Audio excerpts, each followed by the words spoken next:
Hello everyone, and welcome back to the Horror Halloween.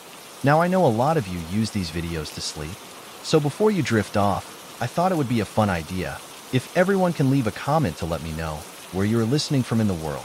Also like and subscribe if you are enjoying the episodes. It started with a bridge. At least, that's what everyone in town said. Bridges connect people, right? They take you from one side to the other. But this one, the old Cedarbrook Bridge, was different. It didn't just connect places. It seemed to take people. I never believed those stories. I mean, I'm a senior in high school, not some gullible little kid. People love to make things scarier than they really are, especially in a boring town like mine. We don't have movie theaters, malls, or cool places to hang out. What we do have is a crumbling bridge, creepy woods, and way too much time to tell ghost stories. But then something happened that made me question everything. It was late October, the kind of chilly night where the wind feels like icy fingers tugging at your jacket. My best friend Danny had dared me to go to the bridge. He said I was too scared, that I believed the urban legend too much. That ticked me off. I hated being called a chicken, so I said, "Fine, let's go. But you're coming with me." "Deal," he said with a grin. "But we gotta do it right." Midnight. Of course, midnight. That's when all the creepy stuff supposedly happens. Cedarbrook Bridge wasn't far from my house, maybe a 20-minute walk. It stretched over a narrow river that used to be busy with boats back in the day. Now, the river was shallow and muddy, and the bridge was half rotten. The town had closed it off years ago, but kids still went there to hang out or leave graffiti. Danny and I arrived just as the clock on his phone hit 12:01. The bridge looked worse than I remembered. The wood creaked with every gust of wind, and the railings were covered in rust. There was this faint smell of damp earth and rotting leaves. "See," Danny said, his voice way too loud in the quiet. "Nothing scary here. Just an old bridge."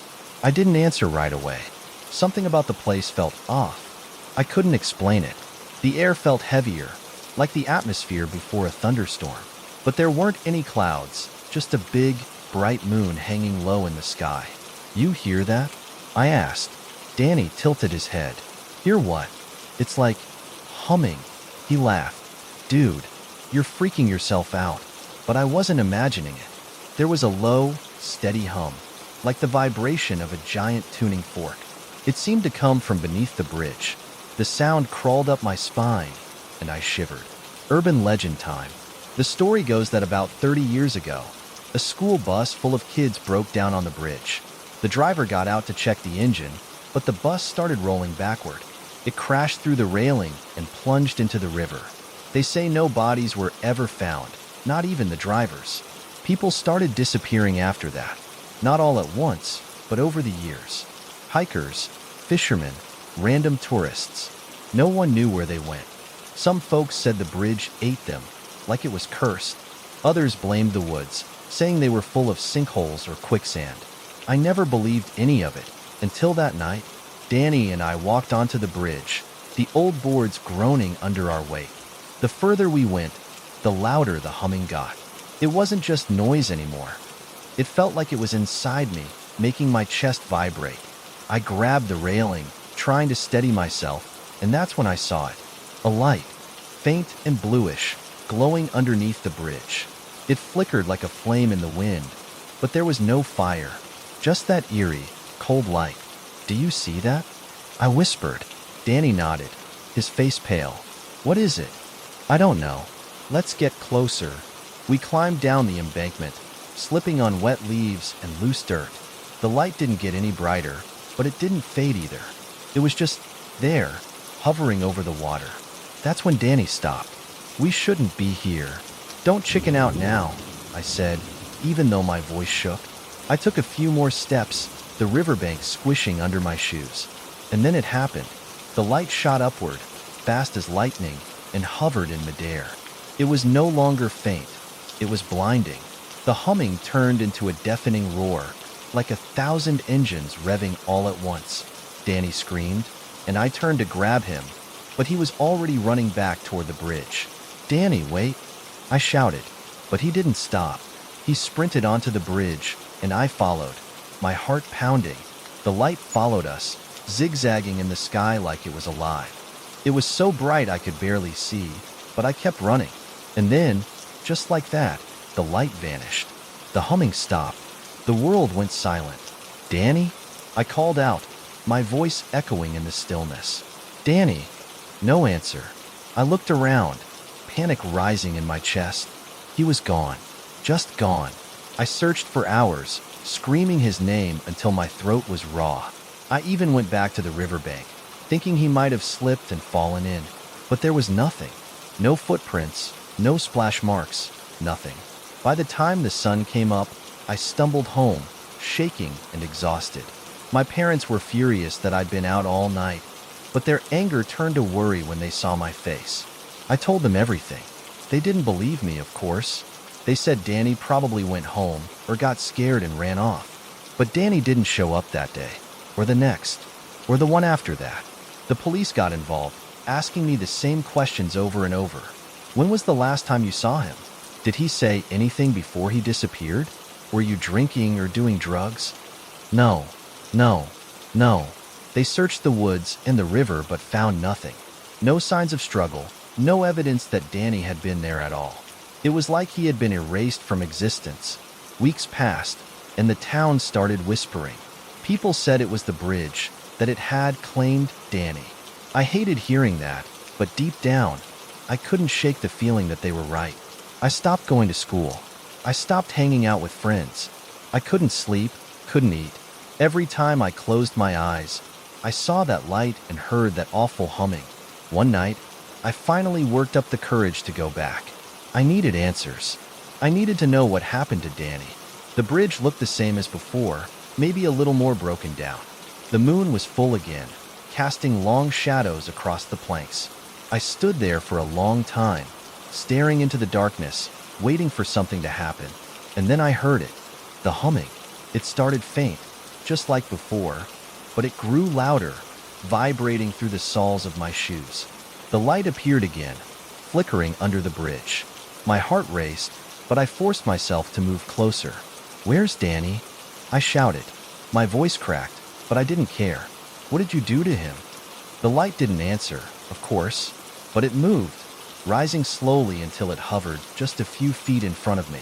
I could feel its heat on my skin, even though it looked cold. "What are you?" I whispered. The light pulsed, once, twice, and then it surged forward. I woke up hours later, lying on the ground near the riverbank. The sun was rising, painting the sky in shades of orange and pink. The light was gone, and the humming had stopped. I stumbled back home, confused and terrified. When I got there, my mom hugged me like she thought I'd never come back. That's when I saw the calendar on the wall. It wasn't the next day. It was 3 days later. Danny was never found. Some people think he ran away or got lost in the woods. Others say the bridge took him, just like it took the others. As for me, I don't know what to believe anymore. I stopped going near the bridge. I don't even talk about it. But sometimes, late at night, I hear a faint humming in the distance, and I wonder if it's calling me back. There's this hiking trail near my town called Hollow Pines. Everyone knows about it, but no one talks about it. It's not marked on any maps, and you'd miss the entrance if you didn't already know where to look. It's just a narrow dirt path winding into the forest, hidden behind overgrown bushes and a rusty, no trespassing sign. They say people go missing there. Hikers, campers, people out for a stroll. They go in, and they don't come out. I never believed the stories, not until my cousin Riley vanished. Riley was one of those adventurous types, always climbing trees, jumping into rivers, and doing stuff that would make our parents freak out. He'd been talking about the Hollow Pines Trail for weeks, saying how cool it would be to explore it. I told him it was a bad idea. "Come on, Nate," he said. "You don't actually believe all that creepy ghost stuff, do you?" "I don't know," I replied. "People talk about it for a reason." He rolled his eyes. "Yeah, to scare kids like you. It's just a trail." I should have stopped him. I should have gone with him, but I didn't. And that was the last time I saw him. The search started 2 days after Riley didn't come home. His parents called the police, and they combed through the woods with dogs and drones. They found his bike near the trailhead, leaning against a tree. But that was it. No tracks, No footprints, no signs of a struggle. It was like he'd walked into thin air. The cops gave up after a week, calling it an unsolved disappearance. The rest of the town moved on, but I couldn't. Riley wasn't just my cousin. He was my best friend. I couldn't let it go. That's why, a month after he disappeared, I decided to go to Hollow Pines myself. I told my parents I was sleeping over at a friend's house. Instead, I packed a flashlight, a water bottle, and a pocket knife, and biked out to the trail. It was late afternoon, and the sun was already dipping behind the trees, casting long shadows over the ground. The trailhead looked even creepier than I remembered. The bushes seemed thicker, the trees darker. I hesitated for a moment, staring at the no trespassing sign. The paint was faded, but someone had scratched a single word underneath it: leave. I swallowed hard and stepped onto the trail. At first, it wasn't so bad. The path was narrow but clear, lined with tall pines that smelled like rain. Birds chirped in the distance, and the leaves rustled softly in the wind. I started to feel silly for being scared. It was just a forest, nothing weird. But then, the silence came. It wasn't sudden, like flipping a switch. It crept in slowly, like a blanket being pulled over the world. The birds stopped chirping. The wind stopped blowing. Even the crunch of my footsteps seemed muffled. The air felt thick, heavy, like I was walking through water. I turned around, but the entrance to the trail was gone. I hadn't walked far, maybe 15 minutes, but all I could see behind me were trees. Endless trees. Okay, stay calm, I muttered to myself. You're just turned around. Follow the trail back. I spun around, but the trail in front of me didn't look the same either. The dirt path was overgrown with weeds, and the trees seemed closer together, their branches twisting into unnatural shapes. My heart started pounding. That's when I noticed the footprints. They weren't mine. They were bigger, heavier, and they sank deep into the dirt like whoever, or whatever, had made them was carrying something heavy. They led further down the trail, disappearing into the shadows. I wanted to turn back, to run, but my legs wouldn't move. Instead, I followed the footprints. Each step felt harder, like the air was pushing against me. The silence was deafening, and the only sound was my own breathing, ragged and shallow. After what felt like hours, I came to a clearing. In the middle of it stood a cabin, small and weathered, with a sagging roof and broken windows. Smoke curled lazily from a crooked chimney, and the smell of burning wood filled the air. The footprints led straight to the door. Riley, I called out, my voice trembling. Are you in there? No answer. I approached the cabin slowly, every instinct screaming at me to turn around. The door was slightly ajar, creaking softly in the stillness. I pushed it open and stepped inside. The first thing I noticed was the cold. It wasn't the kind of cold you feel outside. This was deeper, bone-chilling. The walls were lined with strange carvings, symbols I didn't recognize, etched into the wood with what looked like claw marks. In the center of the room was a table, and on the table was Riley's backpack. I rushed to the table, grabbing the backpack like it was a lifeline. It was damp and muddy, but it was definitely his. I unzipped it and found his water bottle, his flashlight, and his phone. The battery was dead, but seeing it made my stomach twist. Riley had been here. Riley! I shouted again, louder this time. If you're here, answer me. That's when I heard it, a low, guttural growl coming from the shadows. I spun around, my flashlight shaking in my hand. The beam of light landed on the corner of the room, where something moved.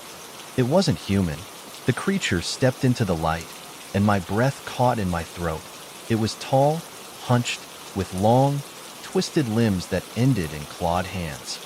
Its face, or what should have been its face, was smooth and featureless, like melted wax. But the worst part was its eyes. They were sunken, black holes that seemed to pull the light in. I froze, too terrified to move. The creature tilted its head, studying me.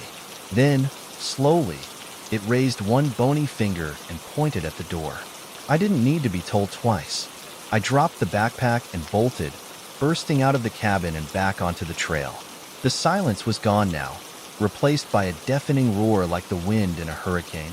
The trees blurred past me as I ran, their branches clawing at my arms and legs. I didn't look back. I couldn't, but I could feel it behind me, its footsteps heavy and deliberate. No matter how fast I ran, it was there, just out of sight, chasing me. The trail twisted and turned, and I had no idea where I was going. My lungs burned, my legs ached, but I didn't stop. Finally, I saw a break in the trees, a faint glow of moonlight. I sprinted toward it, the roar growing louder in my ears. I burst out of the woods and collapsed onto the ground, gasping for air. When I looked back, the trail was gone. Just a solid wall of trees, as if it had never been there. And the creature? It was gone too. I don't remember how I got home. I must have walked, but it felt like a dream or a nightmare. My parents freaked out when they saw me, covered in dirt and scratches, but I couldn't explain what had happened. They wouldn't have believed me anyway. The next day, I went back to the trailhead with a group of friends, but the entrance was gone. Just a line of bushes and trees, like the trail had been swallowed by the forest. Riley was never found. Some people think he got lost, that he wandered too far and couldn't find his way back. But I know better. I know what's out there, lurking in the shadows, waiting for its next victim. I still hear the stories sometimes, about people who vanish without a trace, about strange symbols carved into trees, about a trail that doesn't exist until it wants to, and I wonder how long it'll be before it calls me back. There's a shop in our town that nobody goes near. It's on the corner of Main Street, just past the old bakery. Edgar's Timepieces, the faded sign reads. The windows are always dark, the door always locked, and yet, somehow, people claim to hear ticking from inside. Nobody knows much about Edgar. Some say he moved here in the 1940s and never left. Others say the shop has been around even longer, since before the town was even on a map. Whatever the truth is, one thing's for sure. People go in, but they don't come out. I'd heard the stories growing up, of course. Every kid in town did. If you walk past the shop at night, you'll hear whispers. If you knock on the door, it might open just enough to let you inside. And if you're foolish enough to step in, well, you're gone. The adults always said it was nonsense, just an old building with a creepy vibe. But the stories didn't stop, especially when people started disappearing. First, it was a delivery guy who said he had a package for Edgar. Then it was a tourist looking for directions. After that, it was a girl from my school, Emma. She walked home every day past Edgar's shop. One day, she didn't make it home. The last place anyone saw her? You guessed it, standing outside that door. I never believed in the stories. Not really. But after Emma disappeared, I couldn't stop thinking about it. She was in my history class, always doodling in the margins of her notebook. She wasn't the type to just run away. I knew her, and I knew something had happened to her. That's why, one cold November evening, I decided to see for myself. The shop looked even creepier up close. The wood on the door was warped and splintered. The windows coated in a layer of grime, so thick you couldn't see inside. The ticking sound was faint but steady, like the heartbeat of the building itself. I stood there for a long time, staring at the door, my breath fogging in the air. I almost chickened out, but then I thought of Emma. What if she was in there, waiting for someone to help her? I raised my fist and knocked. The sound echoed, sharp and hollow. For a moment, nothing happened. Then, with a soft click, the door swung open. The air that drifted out was stale and cold, like the inside of a tomb. The ticking grew louder, more insistent, and I realized it wasn't just one clock. It was hundreds, maybe thousands, all ticking in unison. "Hello?" I called, stepping inside. My voice felt small in the oppressive silence. "Is anyone here?" The door closed behind me with a slam, making me jump. I spun around, but there was no handle on the inside. No way to open it. The shop was larger than it looked from the outside. Much larger. The walls were lined with shelves, each one crammed with clocks of every size and shape. Grandfather clocks, pocket watches, cuckoo clocks. They were everywhere, their faces glowing faintly in the dim light. The air buzzed with the sound of ticking, so loud now that it seemed to fill my head. I moved further into the room, my footsteps muffled by a thick layer of dust on the floor. "Emma," I whispered, my voice trembling. Are you here? A clock on the far wall chimed, its deep, resonant tone making me flinch. Then, as if in answer, a faint whisper drifted through the air. I turned toward the sound, my heart pounding. It came from behind a heavy curtain at the back of the shop. The fabric was dark and moth-eaten, swaying slightly as if touched by an invisible hand. I didn't want to go near it, but I couldn't stop myself. My legs felt like they were moving on their own, drawn by the whispers. As I pulled the curtain aside, a narrow staircase was revealed, spiraling downward into the dark. The whispers grew louder, more urgent. I hesitated, gripping the banister. "Emma?" I called again, but the only answer was the ticking, steady and relentless. Taking a deep breath, I descended the stairs. The basement was even colder than the shop above, the air damp and heavy. The walls were lined with more clocks, their hands spinning in strange, erratic patterns. Some moved forward, some backward, and some didn't move at all. In the center of the room stood a workbench, cluttered with tools and gears. Behind it, hunched over a massive grandfather clock, was a man. His back was to me, but I could see his thin, wiry frame and the way his hands moved with unnatural precision. "Excuse me," I said, my voice shaking. "I'm looking for my friend. Her name is Emma. Have you seen her?" The man didn't turn around. He just kept working, the sound of his tools blending with the ticking. "Hey!" I shouted, anger replacing my fear. "I know you heard me." He paused, his hands freezing mid-motion. Slowly, he straightened and turned to face me. His face was pale and gaunt, his eyes sunken and dark. He looked like he hadn't slept in years. But what struck me most was his expression. Calm, almost amused, like he was expecting me. "Your friend," he said, his voice dry and raspy, "came looking for answers. Just like you. What did you do to her?" I demanded. He smiled faintly. "I didn't do anything. She made her choice." "What choice? What are you talking about?" Instead of answering, he gestured to the clocks. "Time is a fragile thing, you know? People think it's simple, linear. But it's not. It twists and folds, and sometimes people slip through the cracks." I stared at him, trying to make sense of his words. "Where is she?" I asked again, my voice cracking. "What happened to her?" He pointed to a large clock on the far wall. Its face was blank, the hands spinning wildly. "She's there," he said simply, "and everywhere, and nowhere." I didn't understand what he meant, but I didn't care.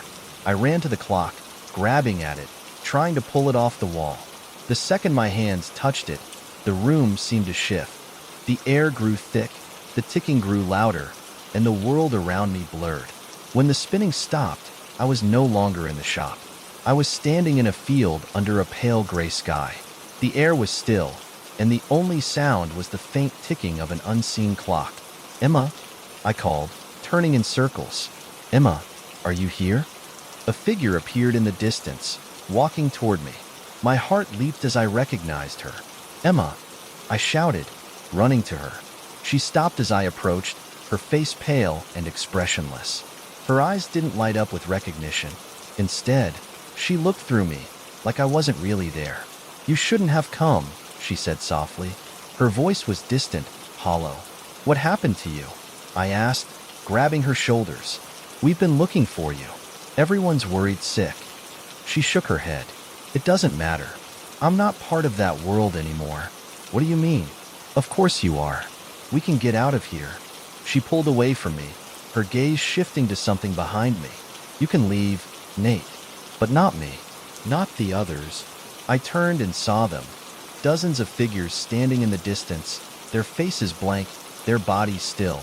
They were all watching me, silent and unmoving. "Who are they?" I asked, my voice trembling. "Lost," Emma said simply. "Like me." "No," I said, shaking my head. "We can get out. We'll find a way." She gave me a sad smile. "You don't understand. Time doesn't work here. We're stuck, Nate." Caught between moments, a loud chime echoed through the field, making me jump. Emma's expression grew tense. "You have to go," she said urgently, "before he comes for you." "Who?" I asked, but she didn't answer. Instead, she turned and began walking toward the other figures. "Wait," I shouted, but she didn't stop. The figures closed around her, and soon she was gone, lost in the crowd. The chime rang again, louder this time. The air seemed to vibrate, and the ticking grew deafening. I turned and ran, not knowing where I was going, just desperate to get away. The world blurred again, and when it cleared, I was back in the shop. The basement was empty, the clock silent. The door was open, the night air spilling in. I didn't wait. I ran out of the shop and didn't stop until I was home. No one believed me when I told them what happened. The police said I must have imagined it, that I was traumatized by Riley's disappearance. But I know what I saw, and I know that Emma is still out there, somewhere, someone. I haven't been back to the shop since, but sometimes, late at night, I hear ticking, and I wonder if it's calling me back. There's a bridge about 10 miles outside of my town, hidden deep in the woods. It doesn't have a name on any maps, but everyone around here calls it Black Hollow Bridge. It's old and rickety, made of crumbling stone and moss-covered planks. The stories say if you cross it at night, you'll never make it to the other side. People vanish, swallowed up by the darkness.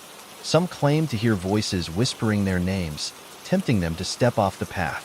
Others talk about a shadowy figure that appears on the bridge, blocking the way. When my brother Sam disappeared, the first place I thought of was Black Hollow Bridge. Sam wasn't the type to believe in urban myths. He was practical, almost to a fault. If someone told him a ghost story, he'd laugh and ask for proof. That's why it didn't make sense when he didn't come home after a late-night drive. He'd texted me just before midnight, saying he was taking the back roads to avoid traffic. The last message he sent was strange. "Something's wrong. I'm near the bridge." That was it. No follow-up. When I tried calling him, his phone went straight to voicemail. The search party scoured the woods for days. They found his car abandoned on the side of the road, about half a mile from Black Hollow Bridge. The keys were still in the ignition, and his wallet was on the passenger seat. There was no sign of Sam. The police said it was probably an animal attack, or that Sam had gotten lost in the woods. But I knew better. Sam was smart. He wouldn't just wander off. Something had happened to him, and I was determined to find out what. I waited until the buzz of the search party died down, and people started to move on. Then, one night, I grabbed a flashlight and a backpack and drove out to the bridge myself. The road leading there was narrow and overgrown, the trees looming like skeletal hands above me. By the time I reached the bridge, the air felt heavy, like a storm was coming. Black Hollow Bridge looked even more menacing in the dark. The stones were cracked and uneven, and the wooden planks groaned under my weight as I stepped onto it. The creek below was barely a trickle, but the sound of rushing water echoed eerily through the trees. "Sam?" I called, my voice shaky. "Are you out here?" The only response was the rustle of leaves and the distant hoot of an owl. I shined my flashlight around, the beam cutting through the thick fog that had settled over the area. The bridge stretched out in front of me, disappearing into the darkness. As I walked further, the air grew colder. My breath came out in white puffs, and the hair on the back of my neck stood on end. That's when I heard it, a faint whisper, so soft I almost thought I imagined it. It sounded like my name, Maggie. I froze, gripping the flashlight so tightly my knuckles turned white. "Who's there?" I demanded, my voice echoing off the trees. The whisper came again, louder this time. "Maggie, help." It was Sam's voice. I ran toward the sound, my heart pounding. The bridge seemed to stretch on forever, the darkness growing thicker with each step. The whispering turned into sobbing, then screaming. "Maggie, please." "Sam," I shouted. "I'm coming." The screams stopped abruptly, leaving me in a deafening silence. My flashlight flickered, then went out completely, plunging me into darkness. I fumbled with it, smacking it against my palm, but it wouldn't turn back on. That's when I saw it. A figure stood in the middle of the bridge, silhouetted against the faint glow of the moon. It was tall and thin, its limbs too long and its posture unnatural, like it had been broken and put back together wrong. Its head tilted slowly, as if studying me. "Where is he?" I demanded, trying to keep my voice steady. What did you do to my brother? The figure didn't move. Then, slowly, it raised one hand and pointed to the creek below. I stepped closer, peering over the edge. The water rippled strangely, almost as if something was moving beneath the surface. For a moment, I thought I saw faces, dozens of them, floating just below the waterline, their mouths open in silent screams. "No," I whispered, stumbling back. "No, this can't be real." The figure tilted its head again, its hands still pointing. The whispers returned, louder now, overlapping each other. "Help us, join us." I clamped my hands over my ears, trying to block out the voices. "This isn't real," I muttered to myself. "It's just a story. It's not real." The figure took a step toward me, and then another. Its movements were jerky, almost mechanical, like a puppet on strings. As it got closer, I could see its face, or rather, the lack of one. Its skin was smooth and featureless, except for a gaping black void where its mouth should have been. I turned and ran. The bridge seemed endless, stretching out in front of me no matter how far I ran. The whispers grew louder, now accompanied by the sound of footsteps behind me. Heavy, deliberate, getting closer.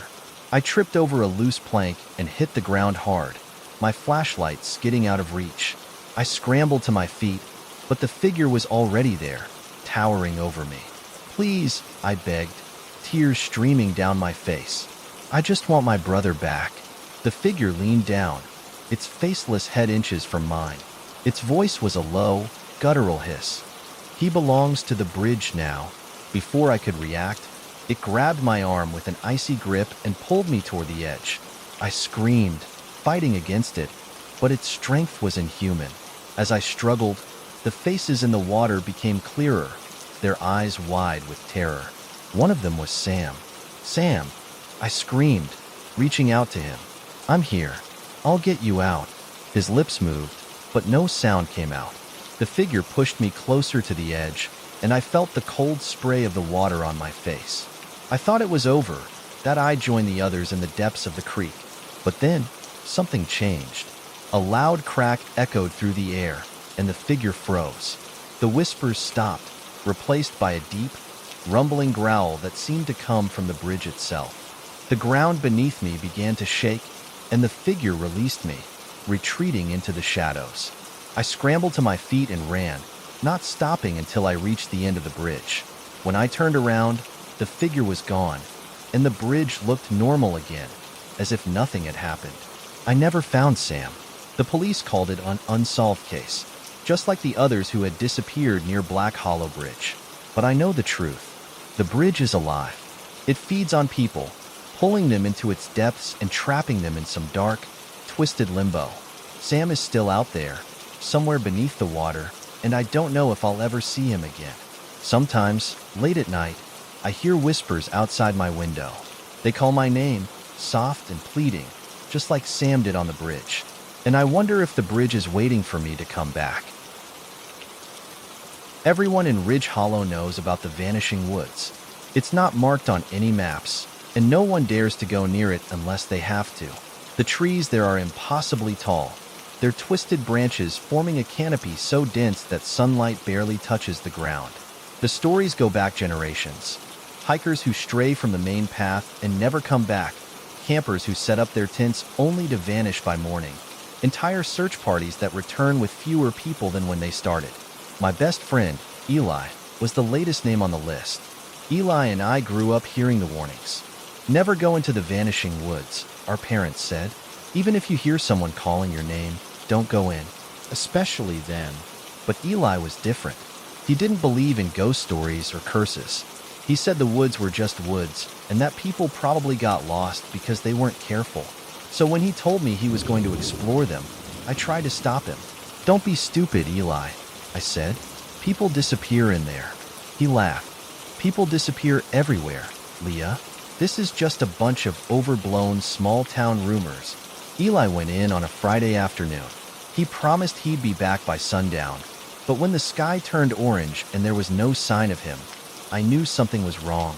I called his phone, but it went straight to voicemail. By the next morning, the whole town was buzzing about it. A search party was organized, but I didn't wait for them.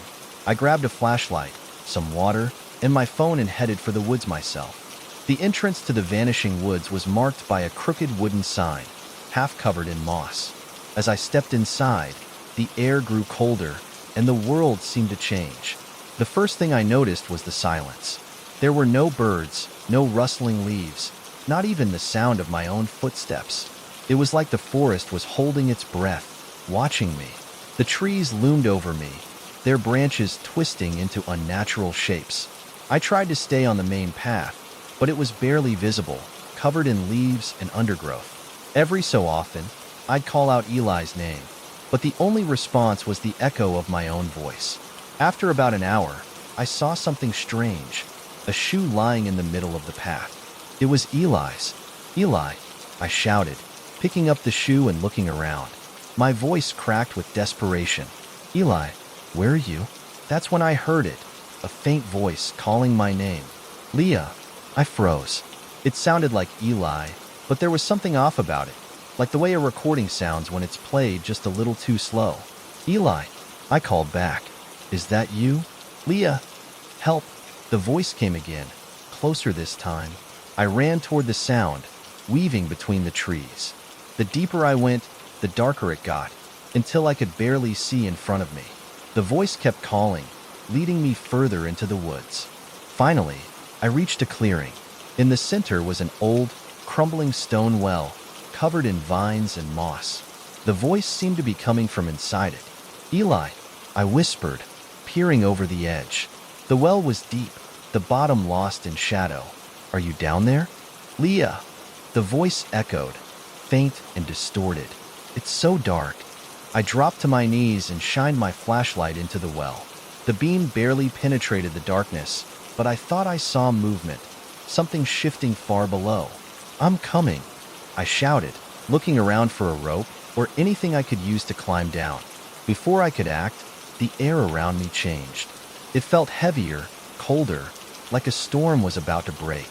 The trees seemed to close in, their branches reaching toward me like claws. Then, I heard another voice, a woman's voice, sharp and commanding. "Don't." I spun around, but no one was there.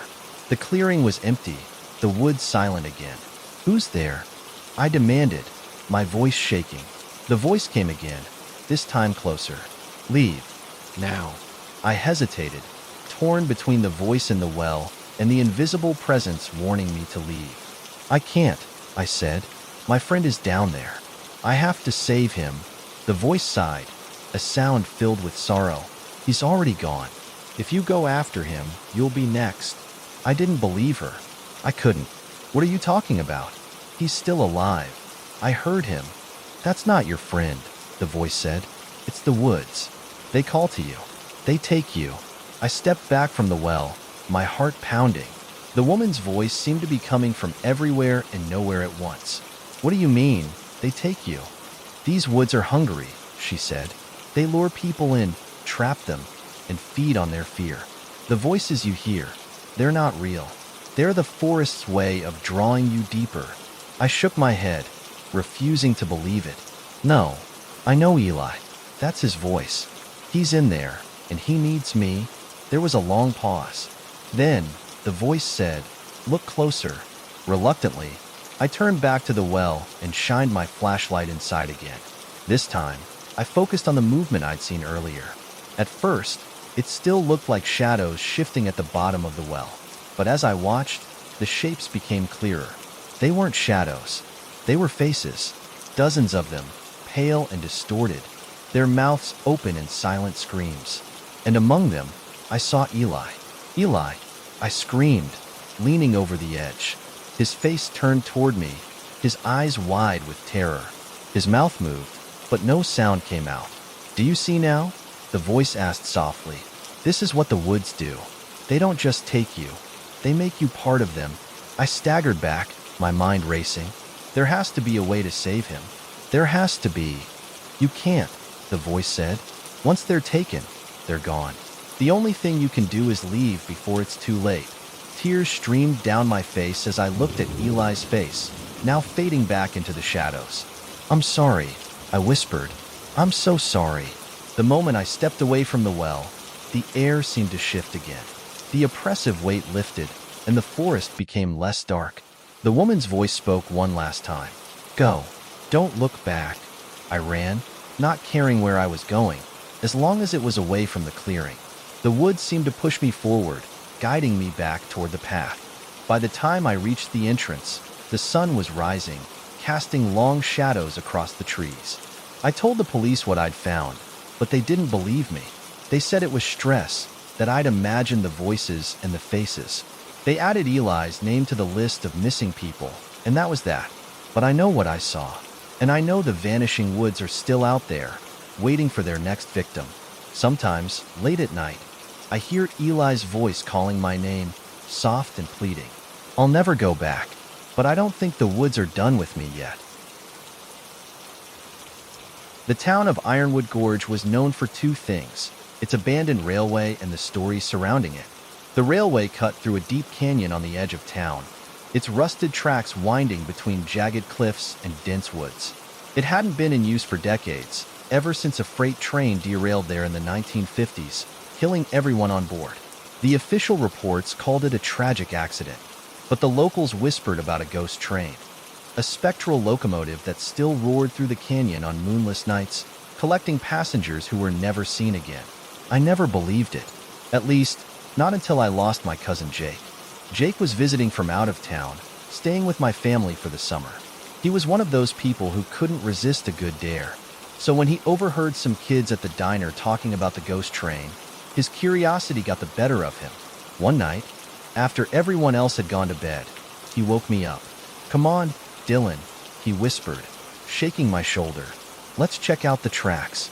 I groaned, half asleep. Are you serious? It's the middle of the night. That's the point, he said, grinning.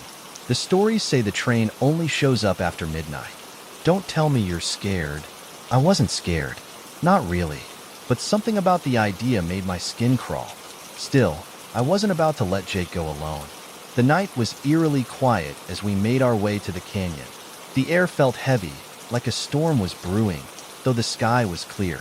The moon was just a thin crescent, casting faint light over the landscape. When we reached the old railway bridge, Jake pulled out his flashlight and shined it over the tracks. The beams revealed crumbling wooden planks and rusted rails, overgrown with weeds. The bridge stretched across the gorge like a skeleton, its supports creaking faintly in the wind. This is so cool, Jake said, stepping onto the bridge. Yeah, cool, I muttered, glancing nervously at the shadows below. Let's just be quick, okay? Jake walked along the tracks, his flashlight cutting through the darkness. I followed reluctantly, the sound of our footsteps echoing in the canyon. The air grew colder the farther we went, and I couldn't shake the feeling that we were being watched. About halfway across the bridge, Jake stopped. Do you hear that? He asked. I listened, straining my ears. At first, there was nothing, but then I heard it, a faint rumbling, like distant thunder. It's probably just the wind, I said, though I didn't believe it. Jake grinned. Or it's the ghost train. The rumbling grew louder, accompanied by a strange metallic screeching. My stomach tightened as the sound seemed to come from nowhere and everywhere at once. Jake, maybe we should go back, I said, my voice trembling. But Jake was already walking further, his flashlight bouncing with each step. Come on, Dylan. This is our chance to see if the stories are true. Reluctantly, I followed him, my heart pounding. The noise grew deafening, and the air began to vibrate, as if something massive was approaching. That's when we saw the light. At first, it was just a faint glow on the horizon, like the shimmer of a distant fire. But it grew brighter, rapidly closing the distance. A beam of pale, flickering light swept across the canyon, illuminating the bridge and the surrounding cliffs. Jake, I said, panic rising in my chest. This isn't normal. We need to leave. Now. Jake didn't move. He stared at the light, his face a mix of awe and fear. Do you see that? He whispered. Before I could answer, the ghost train appeared. It burst out of the darkness like a nightmare made real.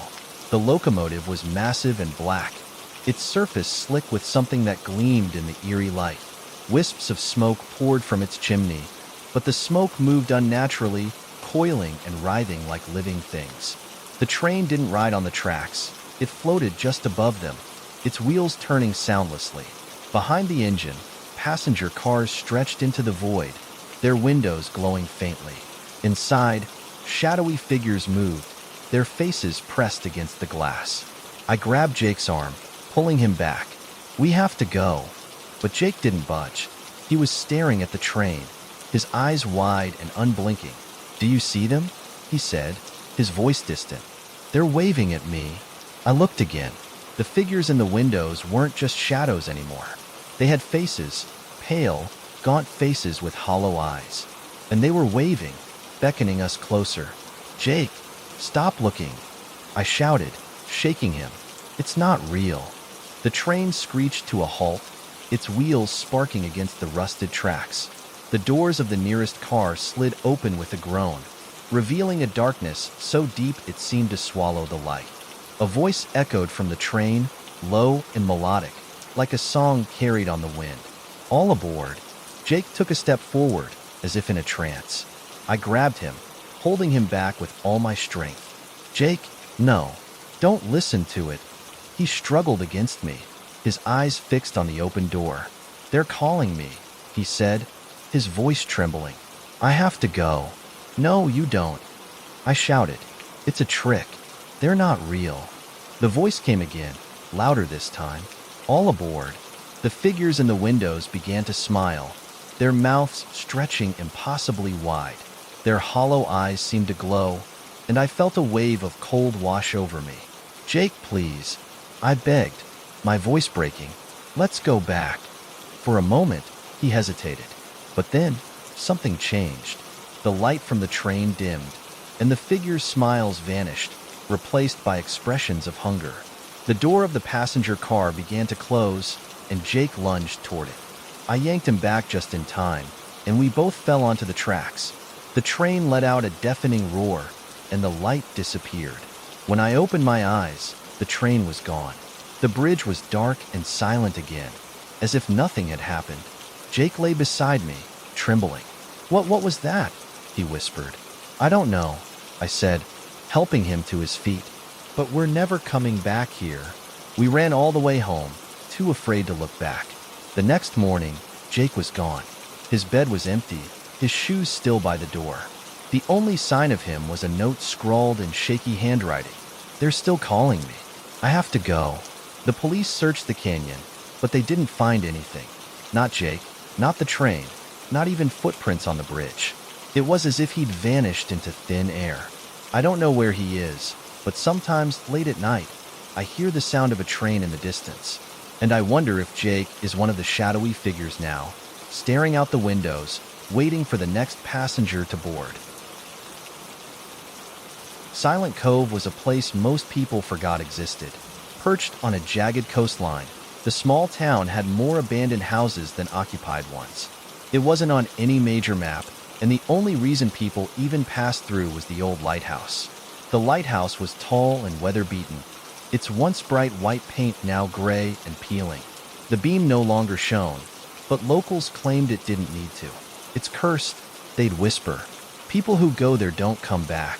When my brother Evan disappeared, the lighthouse was the last place he was seen. Evan was always chasing after stories. As a freelance journalist, he had a knack for digging up obscure tales and turning them into captivating articles. When he stumbled upon Silent Cove's lighthouse legend, he called me immediately. "Emily," he said, excitement in his voice. "You won't believe this. People around here say the lighthouse is haunted. Dozens of disappearances, no bodies ever found. It's like the Bermuda Triangle, but on land." "Evan, don't," I warned. "These kinds of stories never end well." But Evan was relentless. "Come with me," he said. "It'll be fun." I should have gone. Maybe then he wouldn't have vanished. The day Evan disappeared, I got a text from him. It was short and cryptic. "Found something. Meet me at the lighthouse. Midnight." By the time I saw the message, it was already morning. I called his phone, but it went straight to voicemail. I tried again, over and over, but there was no answer. I drove to Silent Cove that afternoon, hoping to find him at his motel. His car was still in the parking lot, but the room was empty. The manager said he hadn't been seen since the previous night. That's when I knew I had to go to the lighthouse. The path to the lighthouse was overgrown and treacherous, winding through cliffs that dropped sharply into the ocean. The closer I got, the heavier the air felt, like the atmosphere was pressing down on me. When I finally reached the lighthouse, the sky was already turning orange with the setting sun. The structure loomed above me, its windows dark and empty. The door was slightly ajar, creaking faintly in the wind. "Evan?" I called, stepping inside. My voice echoed in the empty space. The interior was cold and damp, the air thick with the smell of salt and mildew. The main floor was empty, save for some rusted equipment and scattered debris. A spiral staircase led upward, its metal steps groaning under my weight. As I climbed, I called Evan's name again, but there was no response. About halfway up, I noticed something strange. The sound of the wind outside had stopped. It was completely silent, except for the creak of the stairs beneath me. When I reached the top, I found the lantern room. The massive glass windows offered a panoramic view of the ocean, which now seemed unnaturally still. And in the center of the room, I found Evan's notebook. The notebook was open to a page filled with frantic handwriting. The words were scrawled in Evan's unmistakable script, but they didn't make sense. Phrases like "the light watches," "it calls to you," and "don't look into it" covered the page, some repeated over and over. I flipped through the notebook, my hands shaking. The earlier entries were more coherent: descriptions of interviews with locals, sketches of the lighthouse, notes on the disappearances. But as I read further, the writing grew erratic, the words trailing off mid-sentence. The last entry chilled me to my core. I hear it now. It's calling my name. A sudden noise made me jump, a faint hum, low and resonant, like a distant engine. I turned toward the lantern, half expecting to see the light flickering to life. But the bulb remained dark. The hum grew louder, vibrating through the floor and walls. I stumbled backward, my heart racing. "Evan," I shouted, though I knew he wouldn't answer. Then I heard it, a voice, faint and whispery, calling my name. "Emily." I spun around, searching for the source. The room was empty, but the voice came again, clearer this time. "Emily, come closer." Against my better judgment, I moved toward the lantern. The hum grew deafening, and the voice became a chorus, overlapping whispers that seemed to come from everywhere at once. "Emily, join us." As I reached the lantern, a strange glow filled the room. It wasn't coming from the bulb, but from the glass itself. The panes shimmered with a pale, otherworldly light, casting long shadows that seemed to move on their own. I stared into the glow, and for a moment, I thought I saw faces, dozens of them, pressed against the glass, their expressions twisted in agony. One face stood out among the others, Evan's. His eyes met mine, wide with fear. His mouth moved silently, forming a single word: "Run." The light flared, blinding me. I stumbled back, covering my face. The voices grew louder, a cacophony of screams and whispers that drowned out my thoughts. I turned and ran, nearly tripping down the spiral staircase. The metal steps groaned louder than before, as if the lighthouse itself was trying to hold me back. When I reached the bottom, the door slammed shut in front of me. I pulled at the handle, but it wouldn't budge. Behind me, the hum returned, growing louder with each passing second. I could feel the vibrations in my chest, as if the sound was alive. "Emily," the voice called again, now filled with anger. Desperate, I slammed my shoulder against the door. On the third try, it burst open, and I tumbled outside. The moment I stepped into the open air, the noise stopped. The lighthouse stood silent and still, its windows dark once more. I didn't look back as I ran down the path, tears streaming down my face. I drove straight home, not stopping until I was miles away from Silent Cove. When I finally pulled over, I checked Evan's notebook again, hoping to find some clue I'd missed. But the pages were blank.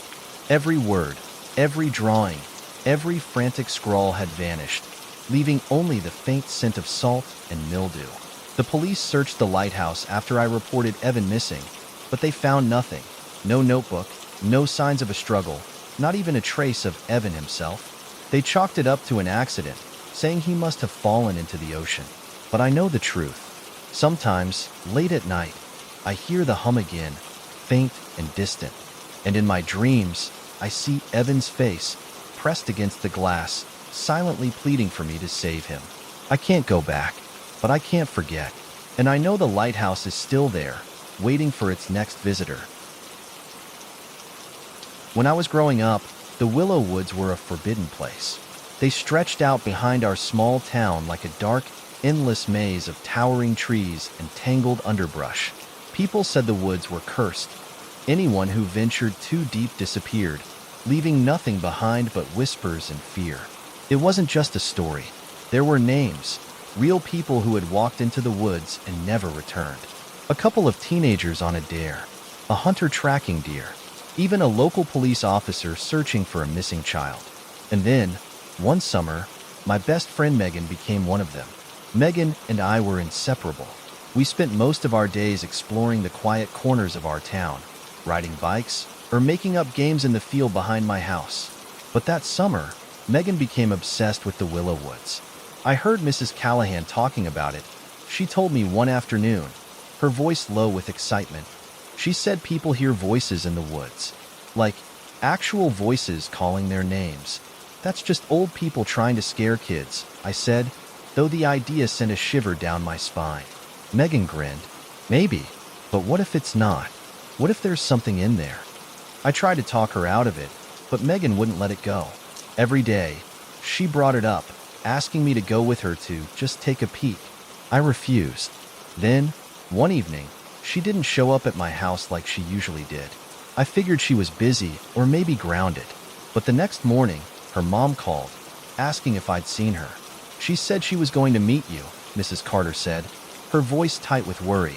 My stomach dropped. I knew immediately where Megan had gone.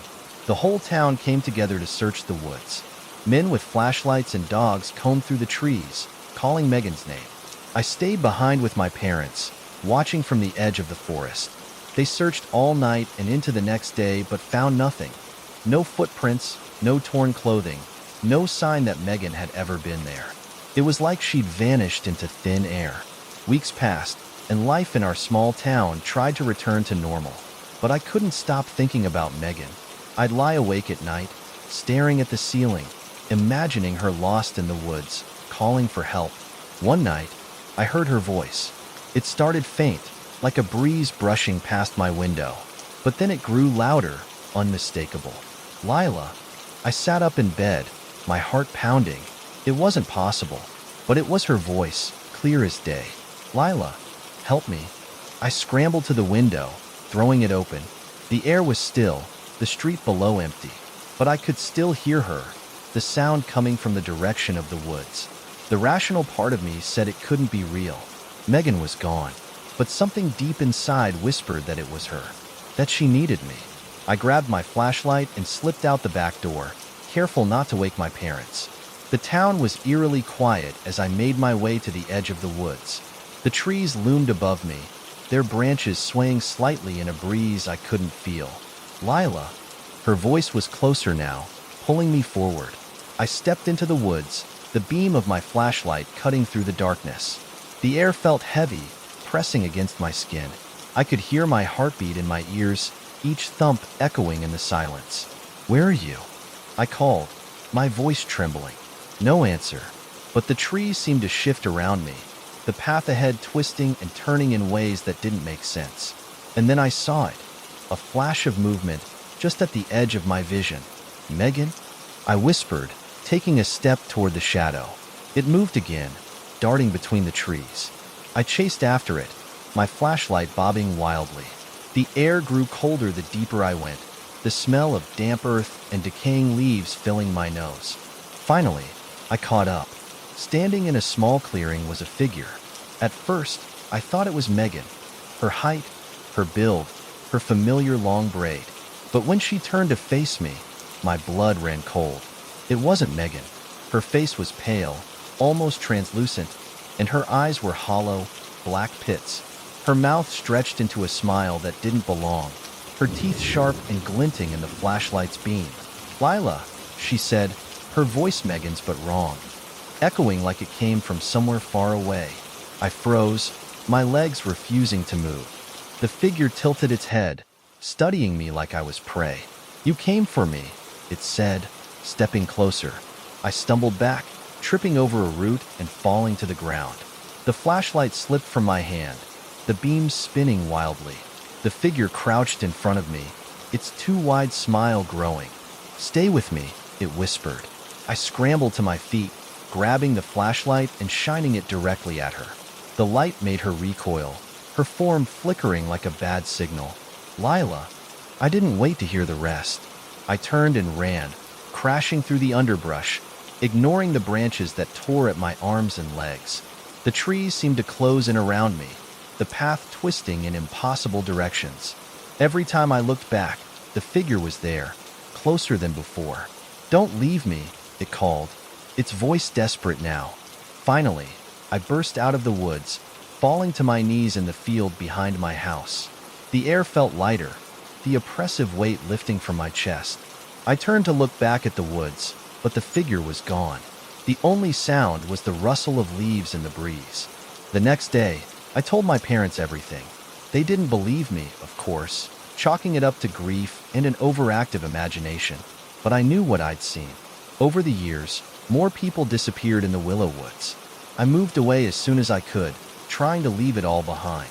But sometimes, late at night, I hear Megan's voice again, faint and distant. "Lila, help me." And I know the woods aren't done with me yet. Every summer, a traveling carnival rolled into town. It was the kind of thing you'd see in old movies. Brightly colored tints, clinking carnival games, the smell of popcorn and cotton candy in the air. It wasn't on any official schedule. It just appeared overnight on the outskirts of town, and by morning, posters plastered every telephone pole and shop window. The Carnival of Wonders, the posters read, "One night only. Come if you dare." I was 12 the first time I heard about it. By the time I turned 17, I wished I never had. It wasn't just the carnival itself that was strange. Every year, without fail, someone in town went missing the night it came. Sometimes it was a kid who snuck out to see it. Other times, it was an adult who went just for fun. The police never found any clues, and the carnival always disappeared before anyone could investigate. Most people wrote it off as coincidence or urban legend, but those of us who lived here long enough knew better. My best friend, Mia, and I talked about it endlessly, spinning theories about where the missing people went. "It's like they're collecting souls," Mia said once, her voice low and conspiratorial, "like a trade-off for the magic or something." I laughed nervously, but her words stuck with me. The summer before senior year, the carnival came again. Mia and I were at the diner when we saw the first poster. It was taped to the door, the ink still fresh. "Tonight," Mia said, her eyes lighting up. "We should go." I shook my head. "You know what people say about that place? That's exactly why we should go," she argued. "To see if the stories are true. Don't you want to know what happens there?" I didn't. But Mia had that determined look in her eyes, the one that meant she wouldn't take no for an answer. That night, we snuck out of our houses and biked to the edge of town. The carnival was already in full swing, the lights blazing against the dark sky. The main gate was an arch of twisted metal, the words "Carnival of Wonders" spelled out in flickering neon. As we passed under it, a man in a top hat greeted us with a toothy grin.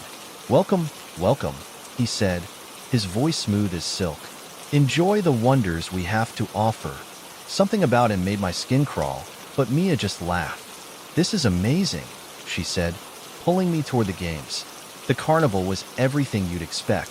Rows of booths with impossible games, a carousel that played hauntingly beautiful music, and performers in costumes that shimmered under the lights.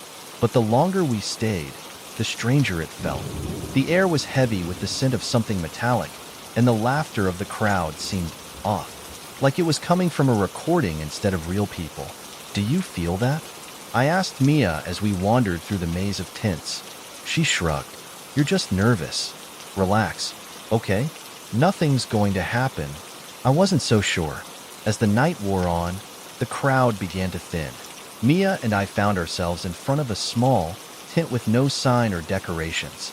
The flap was slightly open, and a warm glow spilled out from inside. "Let's check it out," Mia said, already heading in. "Mia, wait," I started, but she was already inside. Reluctantly, I followed. The interior of the tent was small and dimly lit, with a single table in the center. On it sat a crystal ball, glowing faintly. A woman in a dark cloak appeared from the shadows, her face hidden beneath a hood.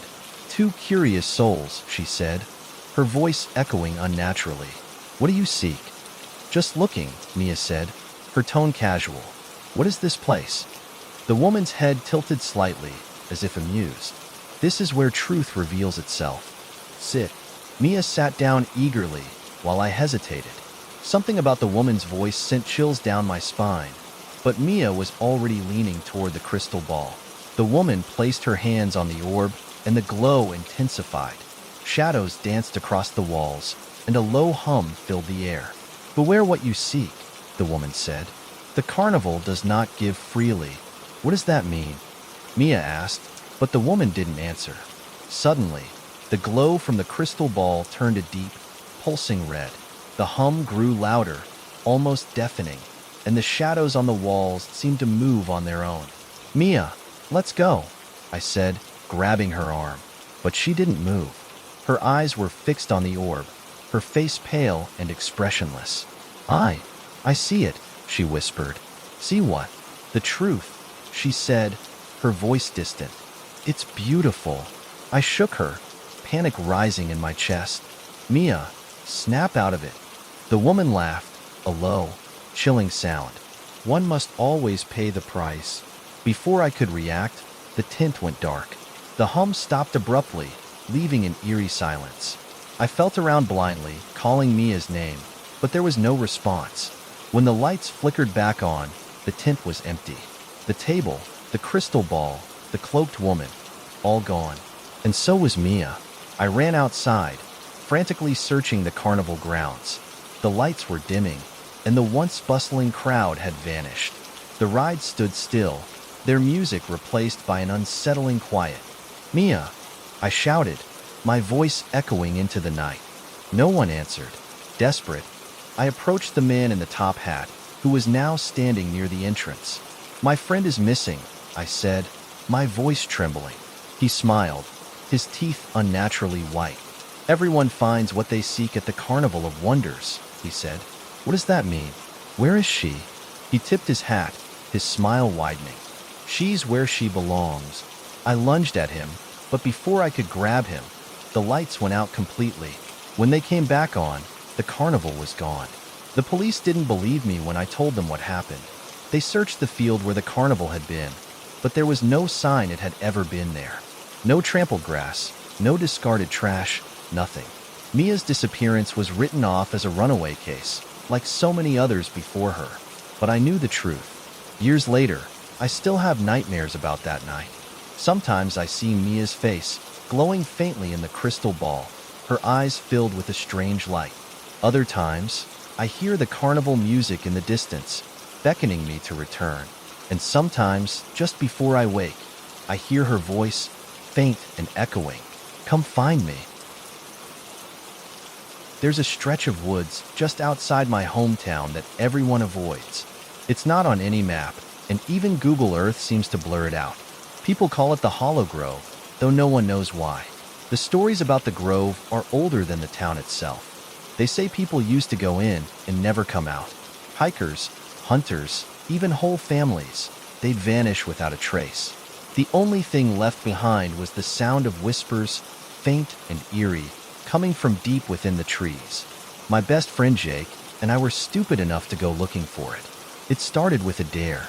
We were sitting around a campfire with a few other friends, swapping ghost stories. Someone brought up the Hollow Grove, and Jake, always the adventurous one, decided we had to see it for ourselves. "Come on, Sarah," he said, nudging me. "It's just a bunch of trees. What's the worst that could happen?" I rolled my eyes. "The part where people disappear forever. Maybe?" Jake laughed. "Those are just stories. I bet it's all some urban legend to keep kids out of the woods." The others quickly agreed.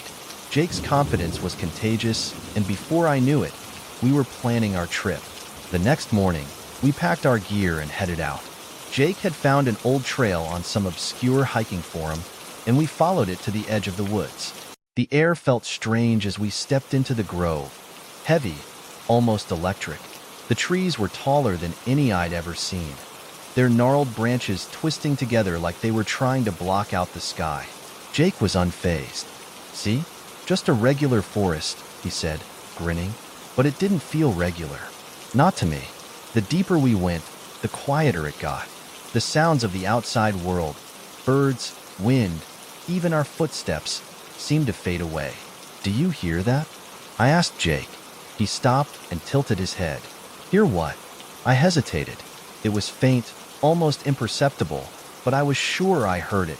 Whispers, drifting through the trees like a ghostly breeze. "Whispers," I said. "Like voices." Jake laughed. "You're just spooking yourself. Come on, let's keep moving." Reluctantly, I followed. About an hour in, we found it, the whispering tree. It was enormous, easily 3 times the size of the other trees. Its trunk was dark and twisted, its roots spreading out like veins across the forest floor. The bark was covered in strange carvings, symbols and patterns that didn't look natural. "Whoa," Jake said, his voice filled with awe. The whispers were louder here, circling us like an invisible wind. They weren't words, exactly, more like fragments of sound, just enough to make your skin crawl. "We should go," I said, my stomach twisting, but Jake was already moving closer. "Look at this," he said, running his fingers over one of the carvings. "It's like ancient writing or something." "Jake, don't touch it," I snapped. He rolled his eyes. "It's just a tree, Sarah. What's it gonna do?" As he spoke, the air seemed to shift. The whispers grew louder, more insistent, and the ground beneath us trembled slightly. "Jake, I'm serious," I said, backing away. But he didn't listen. He reached out and pressed his palm against the trunk. The moment he touched it, everything changed. The whispers erupted into a deafening roar, a cacophony of voices screaming all at once. The ground shook violently, and the roots of the tree began to writhe like snakes. "Jake!" I screamed, grabbing his arm.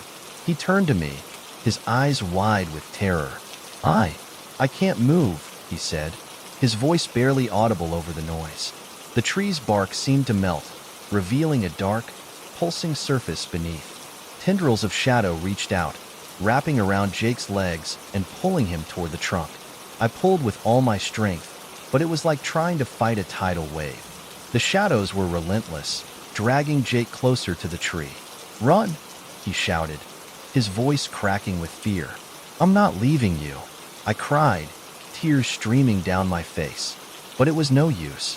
The tendrils tightened their grip, and Jake's body was pulled into the tree. His screams echoed through the grove, blending with the whispers, until they faded into silence. And then, just like that, it was over. The tree stood still and silent once more, its carvings glowing faintly in the dim light. The air was heavy with an unnatural stillness, like the forest itself was holding its breath. I collapsed to the ground, sobbing uncontrollably. Jake was gone, swallowed by the tree, and there was nothing I could do to bring him back. After what felt like hours, I forced myself to stand. The forest seemed darker now, the trees closing in around me. The whispers were faint again, but they followed me as I stumbled back the way we came. When I finally emerged from the woods, the sun was setting, casting long shadows across the landscape. I ran to the nearest house and begged them to call the police. The search lasted for weeks. They combed the forest, but there was no sign of Jake. No tracks, no belongings, not even a disturbed patch of ground near the tree. When I tried to tell them what happened, they looked at me like I was crazy. The official story was that Jake had gotten lost or fallen into a ravine, but I knew the truth. I haven't been back to the grove since that day, but the memory haunts me. Sometimes, late at night, I hear the whispers again, faint and distant, like they're calling to me. And sometimes, in my dreams, I see the tree. Its carvings glow brighter, and in the twisted patterns, I see faces, hundreds of them, their mouths open in silent screams. Jake's face is among them. He's still there, trapped in the whispering tree, waiting for someone to save him. But I know I can't go back, because if I do, I won't come out either. It was the summer of my senior year, and I was looking forward to a break from school. After months of studying, exams, and stress, I had planned to spend my last few weeks before graduation relaxing with friends. But then something happened that I'll never forget. It was the first time I encountered a legend that was all too real, and it started with a dare. It all began on a quiet evening at my friend Lily's house. We were all sitting around her living room, killing time and talking about whatever came to mind. The topic of urban myths came up, as it often does when you're with a group of teenagers trying to pass the time. Someone mentioned the girl in the mirror, a myth that had been circulating for years in our town. The story went like this. If you stood in front of a mirror at exactly midnight, said the words, "I am the girl in the mirror," 3 times, and then turned the light off, something would appear. Not a reflection of yourself, but a shadowy figure. An eerie, ghostly version of a girl, her face distorted and twisted in pain. And the story went further. If you didn't break the stare with the figure before the clock struck 1, she would pull you into the mirror, and you'd vanish without a trace. At first, we all laughed. It seemed ridiculous, like something out of a horror movie, but the more we talked about it, the more I could sense a real unease in the room. Lily had heard the story her whole life, but had never tried it. I think all of us had heard it in passing, but none of us were brave, or stupid, enough to attempt it. But as the night wore on and the hour grew later, the dare was made. Lily, never one to back down from a challenge, stood up and announced, "I'm doing it." We all tried to talk her out of it, joking that she'd be the one to vanish. But deep down, I think we all were hoping that maybe, just maybe, the legend was true, and that we'd be the ones to see it firsthand. So, at 11:55 p.m., we all gathered in Lily's bathroom, the dim light from the hallway barely reaching us. The mirror was large, framed in dark wood, and gave an unsettling feeling, almost like it had been there forever, in the same spot. Lily stood in front of the mirror, facing us. "I'm doing it," she repeated, her voice wavering a little now. She stared at her reflection, and the room fell silent. As the clock struck midnight, Lily said the words, "I am the girl in the mirror." 3 times, she repeated it, her voice almost trembling. We watched, holding our breath, expecting something to happen. Anything. But at first, nothing did. Then the air grew cold. So cold, it felt like someone had opened a freezer door right in front of us. We all shivered, and that's when I saw it. In the reflection, Lily's face seemed to warp just slightly, her features becoming blurry, like something was pulling at the edges of her image. It was subtle at first, but the distortion quickly grew. Her skin appeared to pale unnaturally, her eyes became hollow, and her mouth stretched in a horrific grin that wasn't hers. I gasped. "Lily!" I shouted. "Stop! Get away from the mirror!" But Lily was frozen, her body stiff and unmoving. Her eyes, no, that thing's eyes, didn't blink, and the reflection in the mirror seemed to smile wider, showing jagged teeth that glinted in the dim light. Suddenly, there was a soft, tapping sound coming from the other side of the glass, like fingers gently knocking on the mirror. The air felt thick, suffocating, and we couldn't look away. We were all paralyzed by fear, as if something invisible was holding us in place. Then Lily's voice broke the silence, her voice, but not quite her voice. It was higher-pitched, almost childlike, and a little too sweet. "Come closer," the thing said, a whisper that echoed through my head. "No," I whimpered, stepping back, but the others were still rooted to the spot. Before I could stop her, Lily took a step forward. The next moments happened in a blur. As Lily reached out to touch the mirror, something snapped. The figure in the glass lunged.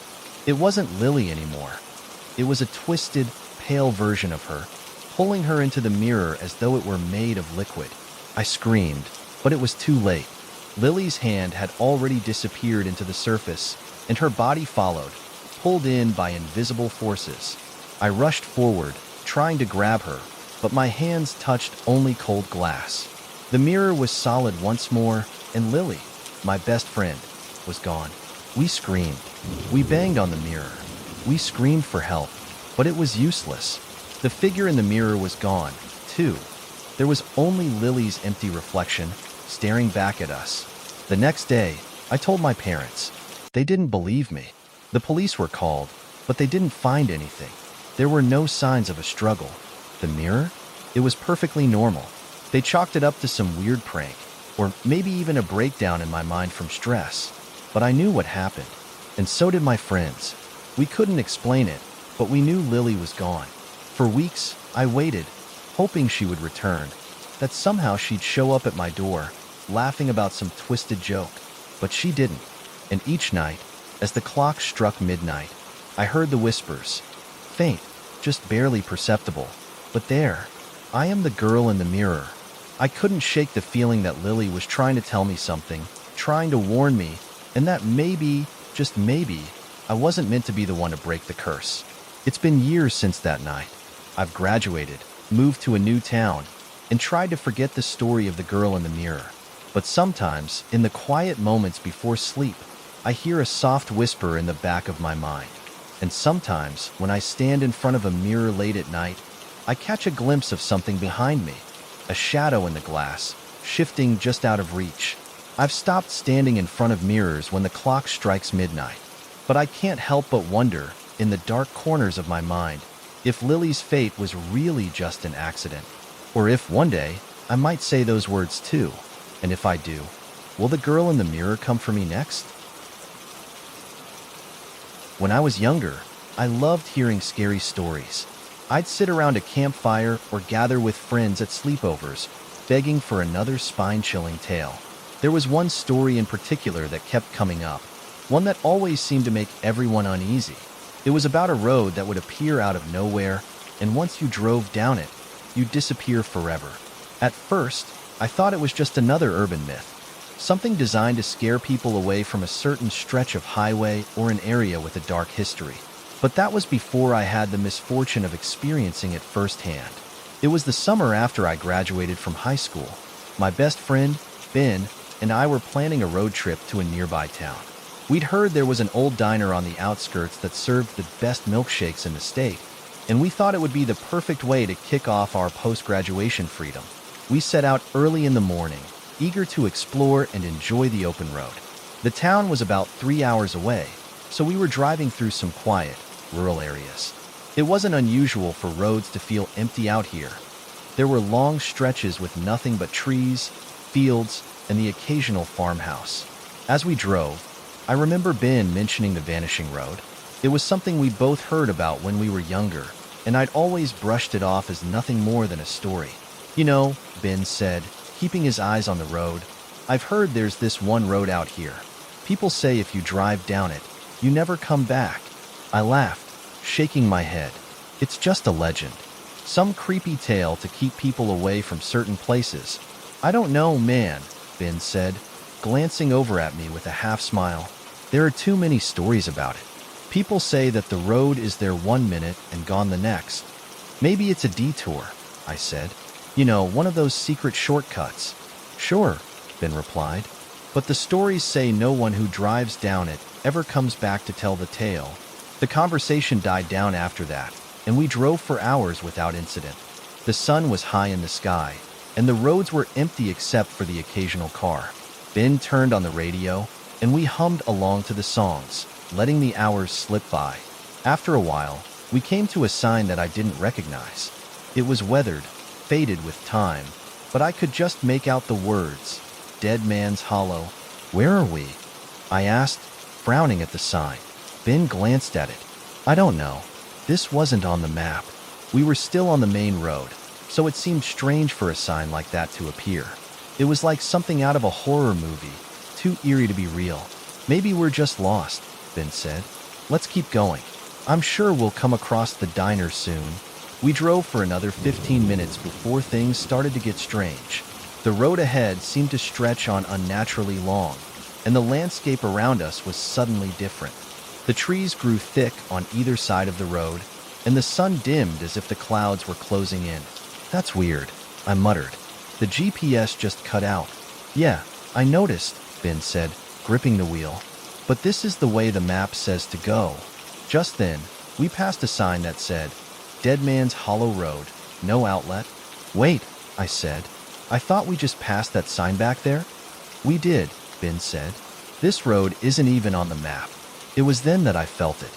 A chill creeping over me, an eerie sense of dread. Something wasn't right. We kept driving, but as the minutes passed, the surroundings seemed to grow more oppressive. The trees were taller, the sky darker, and the air felt thick and heavy. It was like we were trapped in a tunnel of endless road, one that didn't lead anywhere. You're right, I said nervously. This doesn't feel right.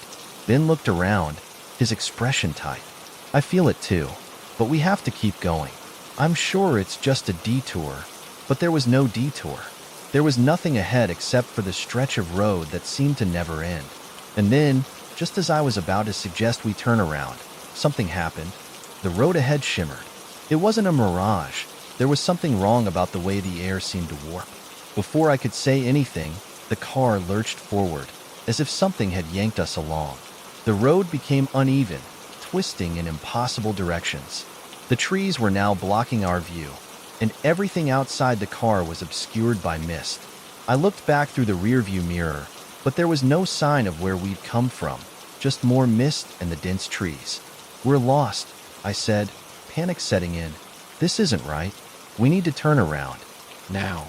Ben slammed on the brakes, but the car didn't slow down. It kept moving forward, like it was being pulled along by some unseen force. I looked at him, and I could see the fear in his eyes. He tried to steer, but the wheel felt like it was stuck. We're not going anywhere, Ben said in a low voice. This road, it's not real. It was then that I saw it. Out of the corner of my eye, I caught a glimpse of something standing by the side of the road. A figure, tall and unnaturally still, with hollow eyes and a face that seemed too pale, too lifeless. I gasped, pointing at it. But when Ben looked, the figure was gone. Did you see that? I whispered. Ben nodded, his face pale. Yeah, that wasn't normal. We continued to drive, or rather, we tried to drive, but it felt like the road was shifting beneath us. The trees closed in tighter, the mist thickening. I was convinced we were never going to find our way out. The clock on the dashboard kept ticking, but it didn't feel like time was passing at all. We were stuck, trapped in a loop. Suddenly, the car jerked to a stop. The mist cleared for a moment, and we found ourselves staring at a familiar sight. The exact same road we'd driven down an hour ago. It's impossible, I muttered. We're back at the beginning. Ben looked over at me, his face drained of color. This is it, the vanishing road. I didn't want to believe it, but the evidence was undeniable. The sign, the mist, the eerie stillness. We'd entered something that didn't belong to our world, a road that wasn't supposed to exist. I felt a pang of fear in my chest. What happens if we never leave? What if we disappear like the others? Ben didn't answer. He was staring out of the window, his expression a mixture of terror and disbelief. Then, from somewhere deep in the fog, I heard a faint sound, a voice, distant and eerie. It was calling us. Ben, we need to get out of here. Now, I said, grabbing his arm. But before he could react, the fog closed in again, and the road ahead seemed to stretch into an endless tunnel of mist. I was starting to understand. The road didn't just take you somewhere. It took you, and it didn't let go. I don't know how long we drove. Hours? Days? Time no longer felt real. The road kept changing, looping back on itself, pulling us deeper into its grip. Eventually, I stopped trying to figure it out. And then, one day, we were just out. The mist disappeared, the trees parted, and we found ourselves on a normal highway. The sun was shining, and the world was real again. But I knew that we had been changed. Something had followed us back. Something had noticed us. And now, I could never drive without feeling the weight of that road. The vanishing road, lurking just behind every turn. It's been years since that day. I've told this story 100 times, but no one believes me. It's just another urban myth, they say. A tale to spook you late at night. But I know the truth. The vanishing road isn't a myth. It's real. And if you ever find yourself driving through a place called Dead Man's Hollow, you might just find it too. And once you do, you might not ever leave. The first time I heard the story of the Silent Woods was during a camping trip in the mountains with some friends. We had just finished setting up our tents and were sitting around the fire, roasting marshmallows and sharing stories to pass the time. That was when Sarah, who was always the one to tell the creepiest tales, started talking about a place she called the Silent Woods. "It's just a legend," she said, her voice low, almost as if she were afraid someone might overhear. "But it's one of the creepiest things I've ever heard." We all gathered closer around the fire, intrigued. No one spoke as Sarah continued. "They say that there's a part of the woods up here where the trees grow so thick, they block out all sound. The animals stop making noise. Birds don't sing, and you can't even hear the wind rustling the leaves. It's like the world just goes dead silent. If you walk too deep into the woods, you can get lost. And when you get lost, you vanish." I frowned. "What do you mean, vanish?" Sarah leaned in closer, her eyes flickering with something darker. "People who wander into the Silent Woods, they disappear. No one ever finds them again. The woods just swallow them whole. And those who hear the stories but ignore the warnings, they're the ones who never make it out." I felt a chill run down my spine. "That's just a scary story, right?" I asked, trying to convince myself that it wasn't real. Sarah nodded slowly. "That's what they all say. But there are people who believe it's not just a myth. There are reports, real reports, of people going into those woods and never coming back." That night, I couldn't stop thinking about Sarah's story. The air was thick with tension as we lay in our tents, the distant sound of the crackling fire still echoing in my ears. I didn't want to admit it, but the idea of the Silent Woods haunted me. It felt like the kind of story that could come to life if you weren't careful. The next day, we decided to explore the woods. We were all eager to get out of camp for a while, so we packed our bags, grabbed some water, and set out on the trail. But as we hiked deeper into the forest, something started to feel off. The further we went, the quieter it became. First, the sound of the wind in the trees faded. Then the birds stopped singing. I tried to brush it off, thinking it was just a coincidence. But as we walked, the silence grew more oppressive. I found myself straining to hear something, anything. Footsteps, the rustle of leaves, even the distant call of an animal. But there was nothing. "Does anyone else feel weird?" I asked, my voice sounding unnaturally loud in the stillness. "Yeah," Ben said, his tone uneasy. "This is really creepy. It's like the forest is holding its breath." We kept walking, pushing forward, but the feeling of being watched never left. It wasn't long before we reached a fork in the path. One trail led deeper into the trees, while the other looped back toward the camp. "I think we should turn back," I said, suddenly feeling a sense of dread that I couldn't shake. "This doesn't feel right." But Ben, ever the adventurer, shook his head. "Let's keep going. The Silent Woods is right around here. We should at least see it for ourselves."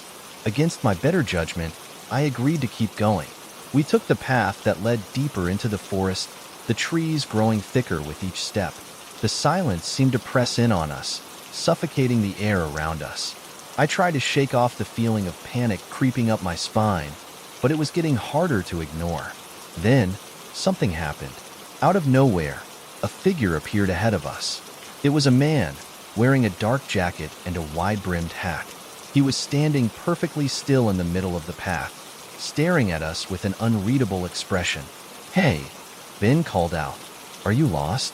The man didn't respond. He just stood there, his eyes dark and hollow. I felt a cold shiver run down my spine. There was something wrong with him. He didn't seem real.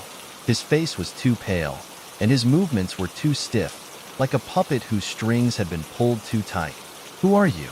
I asked, my voice shaking. The man didn't say a word.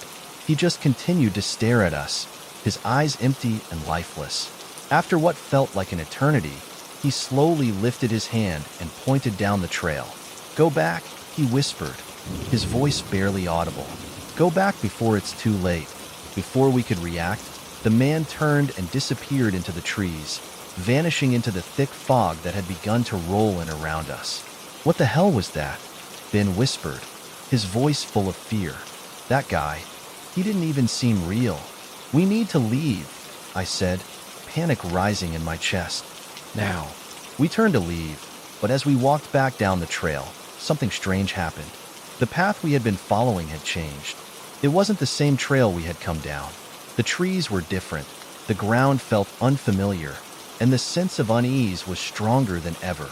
It was as though we had entered a part of the forest that didn't belong to our world anymore. I don't remember this part of the trail," Ben said, his voice trembling. "We were just on a clear path, but now it's like the woods are closing in on us." We kept walking, but no matter how far we went, the path seemed to stretch on endlessly. The trees had become so dense, we could hardly see the sky above us anymore. The air was thick with fog, and we couldn't hear anything, not even our own footsteps. "It's like we're stuck," I whispered, "like the forest is trapping us." Suddenly, a loud noise echoed through the trees, a cracking, snapping sound, like something large was moving through the forest. I spun around, trying to see what it was, but there was nothing there. Then, we heard it, a voice, soft, almost a whisper, but it was clear as day. "Go back before it's too late." I turned to Ben, but he wasn't looking at me. His eyes were wide, his face pale. He was staring into the trees, his body rigid with fear. "Ben?"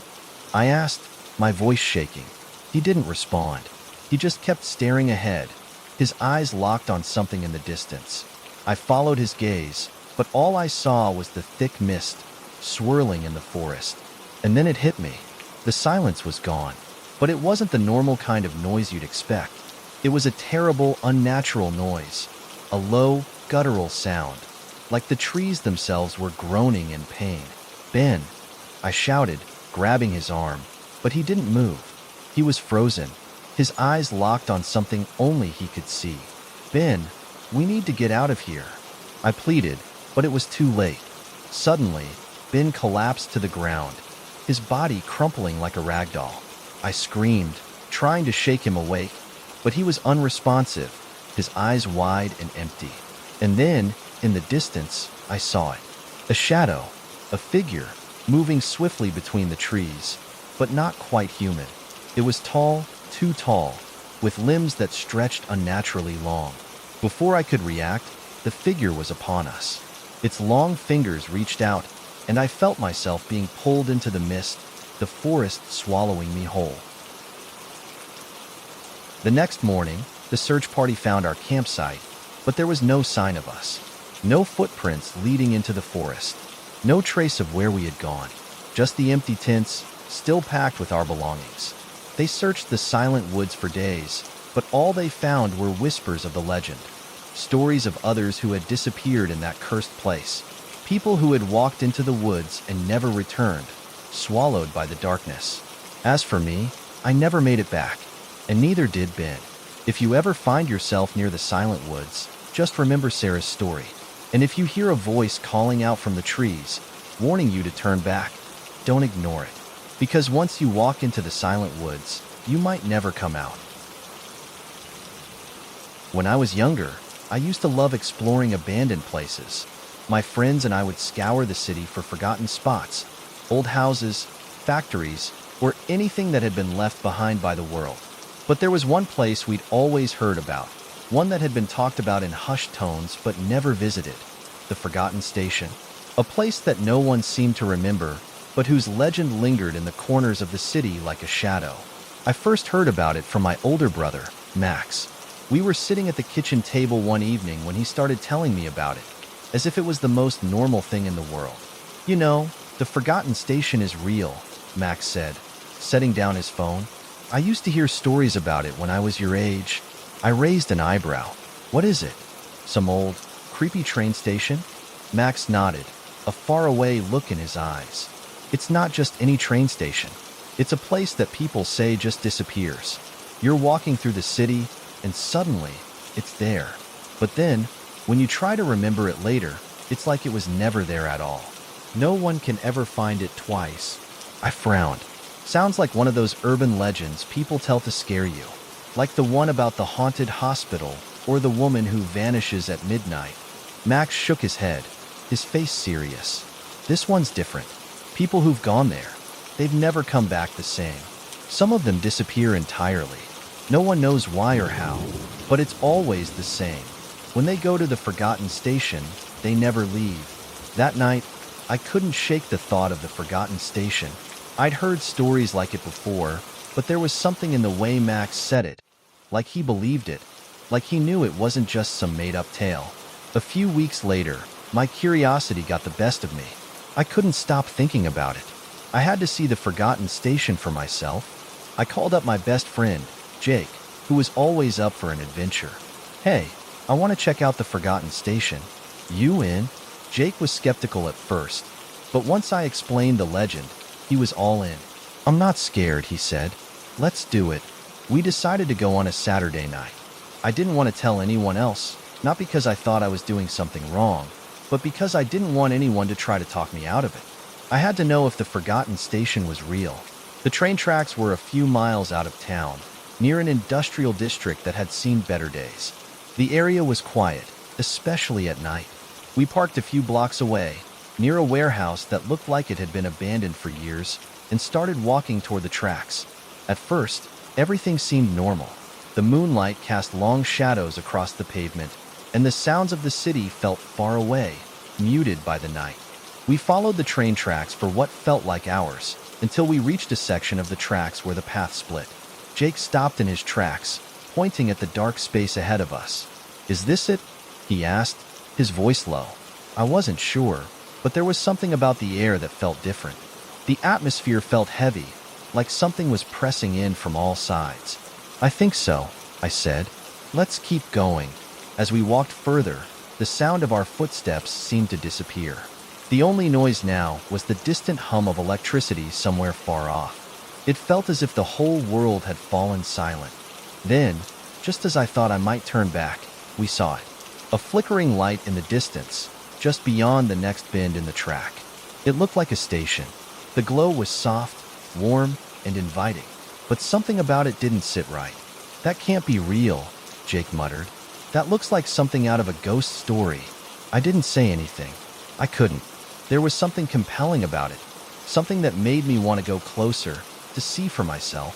We walked toward the light, our steps slow and uncertain, until we reached the edge of the platform. The forgotten station was exactly like the stories had described it. It was old, really old, like it had been abandoned for decades. The wood on the platform creaked under our feet, and the station itself was covered in dust, as though no one had set foot there in years. There was a single, dim light hanging from a rusted pole, casting an eerie glow over everything. The doors of the station were slightly ajar, as if inviting us inside. "Should we go in?" Jake asked, his voice trembling. I looked at him, then at the open door. I couldn't explain it, but I felt drawn to it, like something was pulling me inside. "I think we should," I said, already stepping toward the door. As we crossed the threshold into the station, the temperature dropped. It was sudden, like stepping into a freezer. My breath came out in a visible puff of steam, and I shivered. Inside, the station was just as dilapidated as the outside. There were old benches, broken clocks, and dust-covered windows. But the strangest thing was the silence. Not the kind of silence you get when everything is still. This was an oppressive silence, like the world had forgotten how to make sound. "Hello?" Jake called out, his voice echoing in the empty space. "Is anyone here?" No answer. I scanned the room, trying to make sense of it. It was just a train station, but it felt wrong. There was something off about it, like it didn't belong in this world. "Let's get out of here," Jake said suddenly, his voice shaky. "I don't like this place. It feels wrong." I didn't want to leave. Something was keeping me there, holding me in place. "Just a minute," I said, walking deeper into the station. "I want to see if there's a train schedule or something." As I moved farther in, I noticed a door at the far end of the station, partially open, leading into a hallway. It was narrow, and the light from the station didn't quite reach it. My curiosity took over, and I moved toward it, pushing the door open. Jake followed, though I could hear the unease in his voice. "Are you sure about this? We're already in a creepy place." I ignored him, my mind focused entirely on the dark hallway. The walls seemed to pulse with some unseen energy, and the air was thick, heavy with the scent of something old, something forgotten. We walked through the hallway, each step echoing strangely in the quiet. The farther we went, the darker it got. I felt like I was losing track of time, like the world outside the station didn't exist anymore. There were no windows, no signs of life, just the suffocating darkness that surrounded us. And then we found it. At the very end of the hall, there was another door, but this one wasn't like the others. This door was sealed shut with chains, but it was also glowing. There was a soft, pulsing light emanating from the cracks around the edges, as though something was trying to break free. Jake stopped dead in his tracks. We should go. Right now. I turned to him, my mind clouded by the eerie light. I need to know what's behind that door.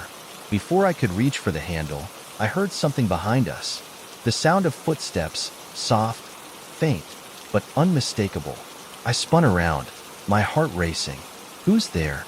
No one answered.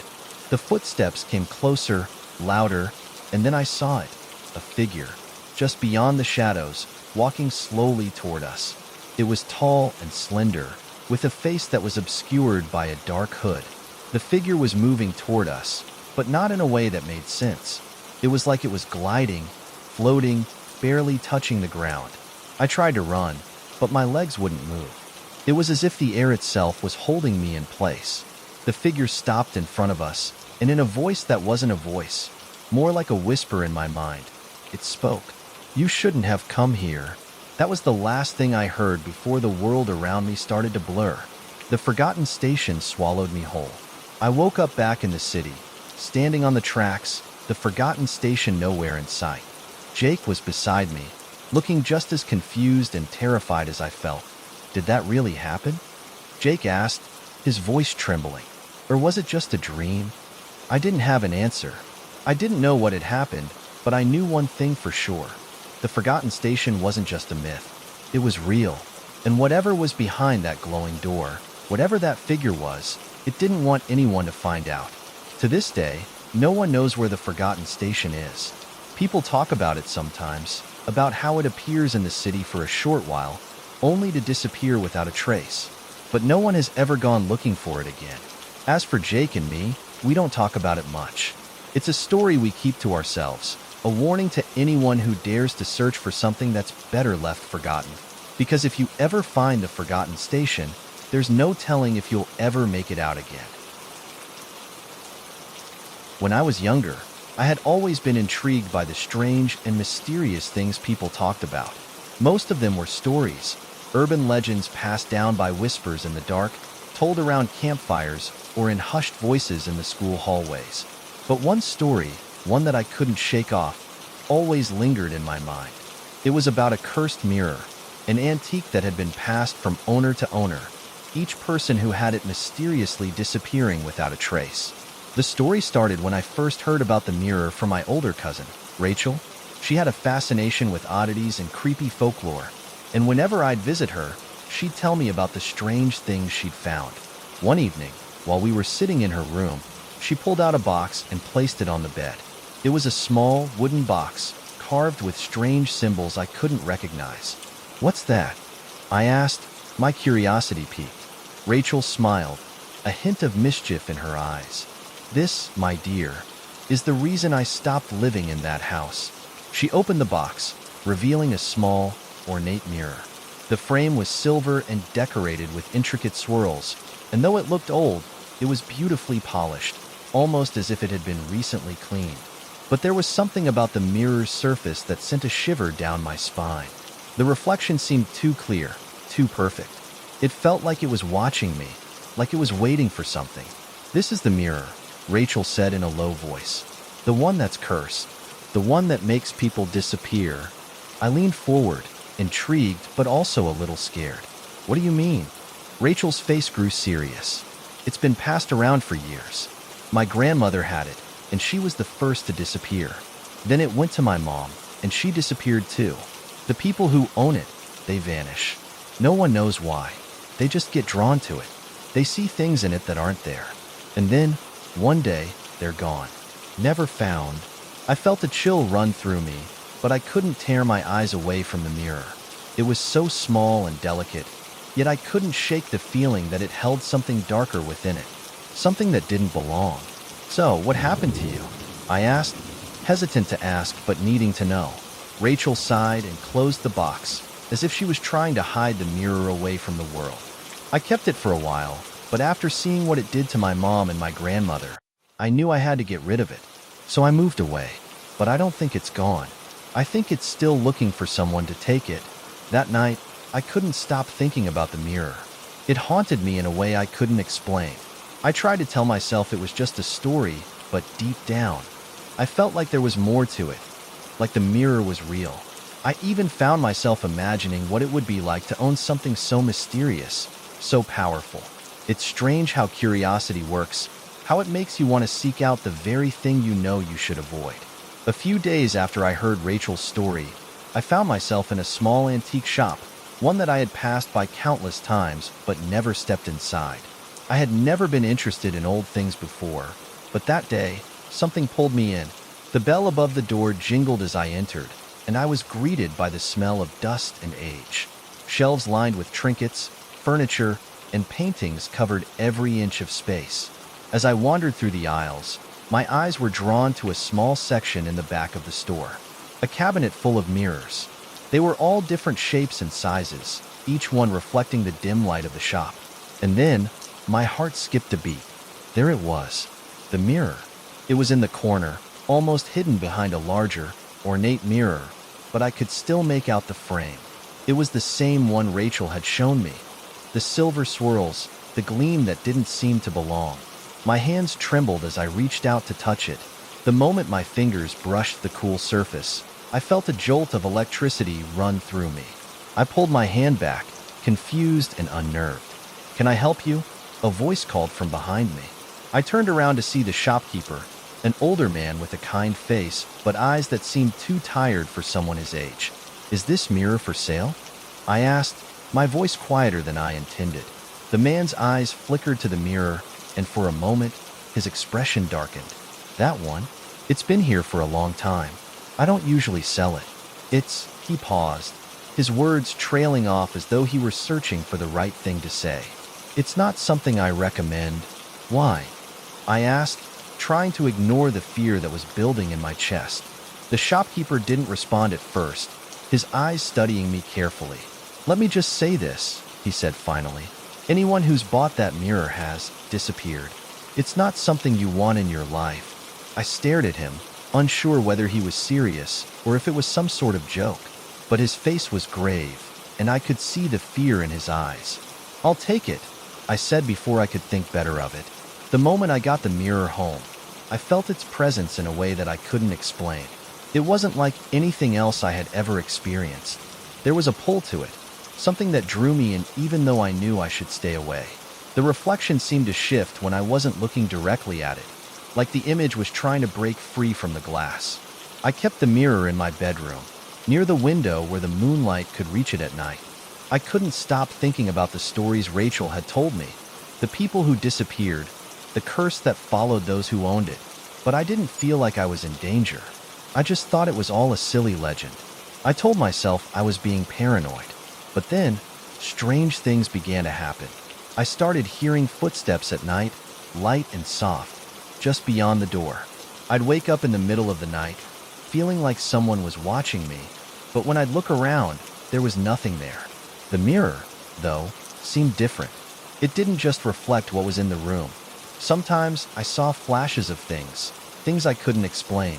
One night, I woke up to see a shadow moving in the reflection. It was standing in the doorway of my room, just outside the frame. But when I turned to look, there was no one there. I tried to dismiss it as a trick of the light, but the feeling didn't go away. I felt like the mirror was calling to me, pulling me in, demanding that I look closer. The next day, I went to visit Rachel. I needed to talk to her, to ask her if what was happening to me was real. I didn't want to admit it, but I was scared. When I got to her apartment, I found her sitting at the kitchen table, sipping her coffee. I sat down across from her, and for a moment, neither of us spoke. "Rachel," I said finally, "I think I have the mirror." Her face went pale. She set her coffee down with a shaking hand. "You bought it?" I nodded.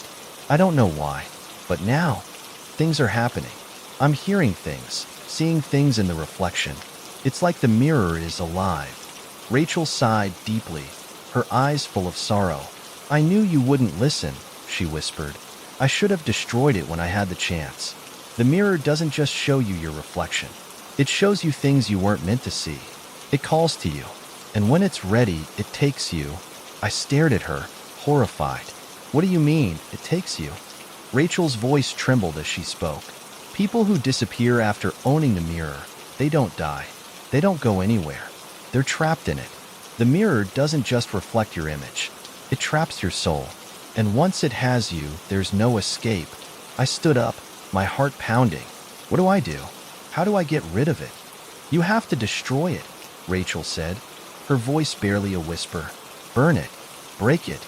Anything to shatter the glass. If you don't, it will take you too. I rushed home, my mind racing. The mirror was still in my room, sitting there, waiting. I had to destroy it before it was too late. But as I reached for it, I saw something I couldn't explain. A reflection, not mine, standing behind me. It was a figure, shrouded in shadow. The mirror had claimed someone else. And then, I heard it. The whisper, "You're next."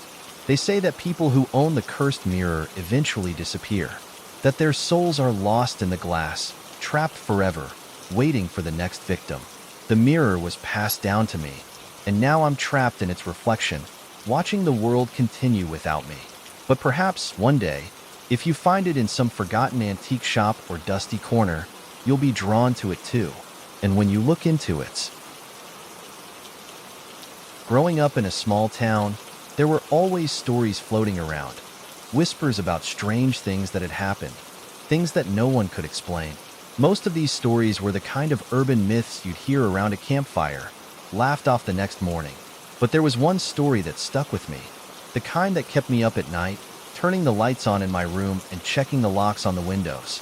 It was about a road that was never supposed to exist, yet somehow, if you were brave enough or foolish enough to drive it, it would lead you to a place from which you might never return. The story began with a friend of mine, Emma, who was always curious about things that were a little out of the ordinary. She'd heard the same rumors I had about the vanishing road and was determined to find out whether it was true. I remember the night she told me she was going to drive down it. We were sitting in her kitchen, sipping hot chocolate after a long day of school when she casually mentioned it. "I think I'm going to take a trip tonight," she said, looking over at me as she stirred her drink. Down that road, the vanishing road, I froze. I'd heard the story too many times to count, each version more terrifying than the last. The story always started the same way.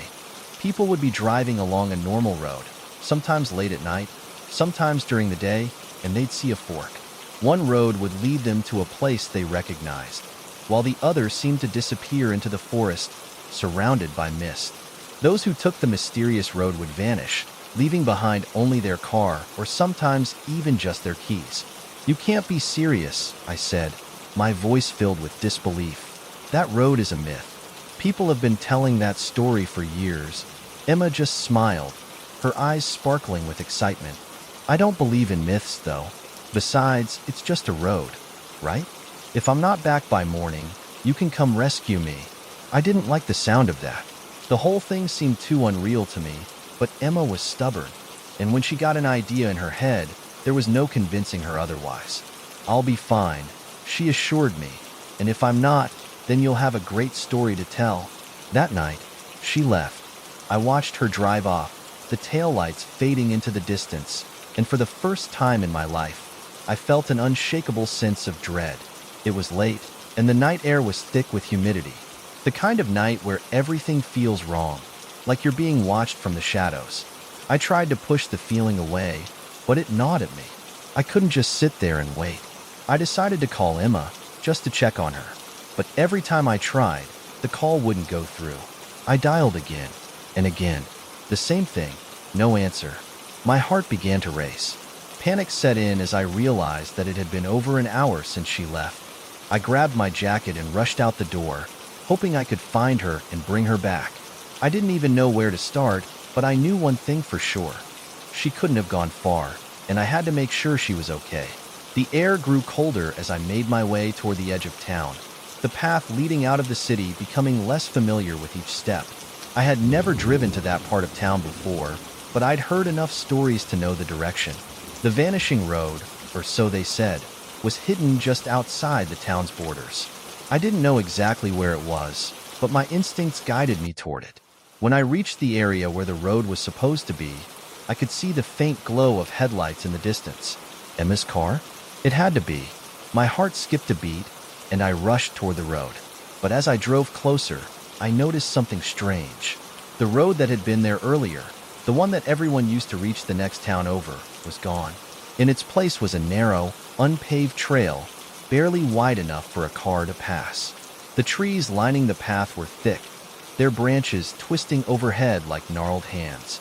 The air had grown heavier, the sky darker, despite it still being relatively early in the night.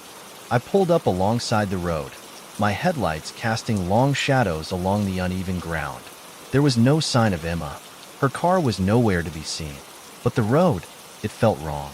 I glanced around, trying to make sense of it. That's when I heard it, a distant sound, almost like a whisper, coming from the woods. I couldn't make out the words, but I felt a chill crawl down my spine. The sound was soft, like voices carried by the wind. I stepped out of the car, my breath visible in the cold night air. "Emma," I called, my voice trembling. "Emma, are you out here?" There was no answer. I walked further down the road, my feet crunching on the gravel, my eyes darting back and forth between the trees. The further I went, the darker it became. It was as though the light itself was being swallowed by the woods. I could feel the weight of the silence pressing in on me. It was unnerving. Suddenly, I heard a rustling sound behind me. I spun around, my heart pounding in my chest. No one was there. But then, just beyond the tree line, I saw something move. A shadow, tall and thin, standing motionless in the darkness. My breath caught in my throat.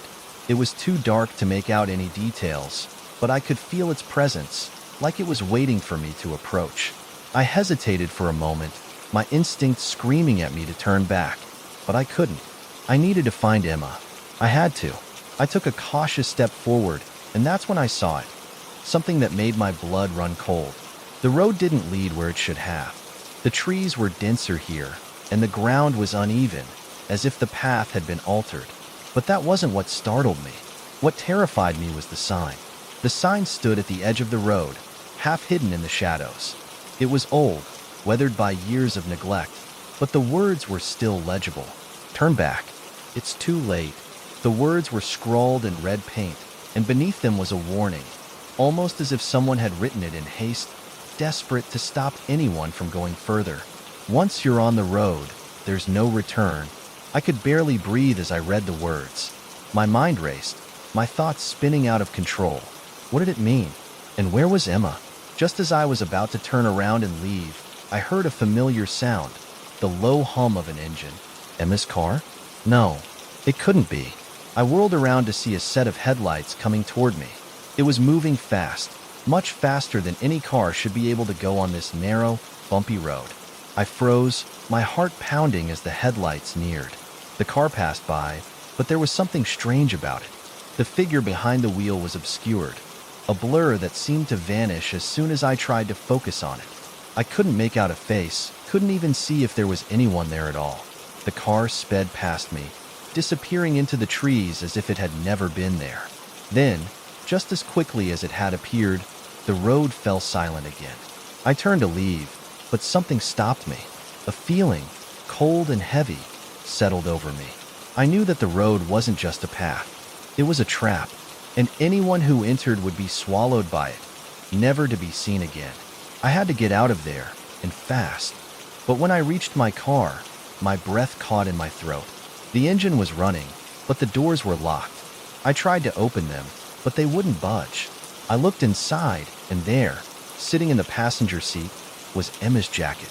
I yanked the door open, panic rising in my chest.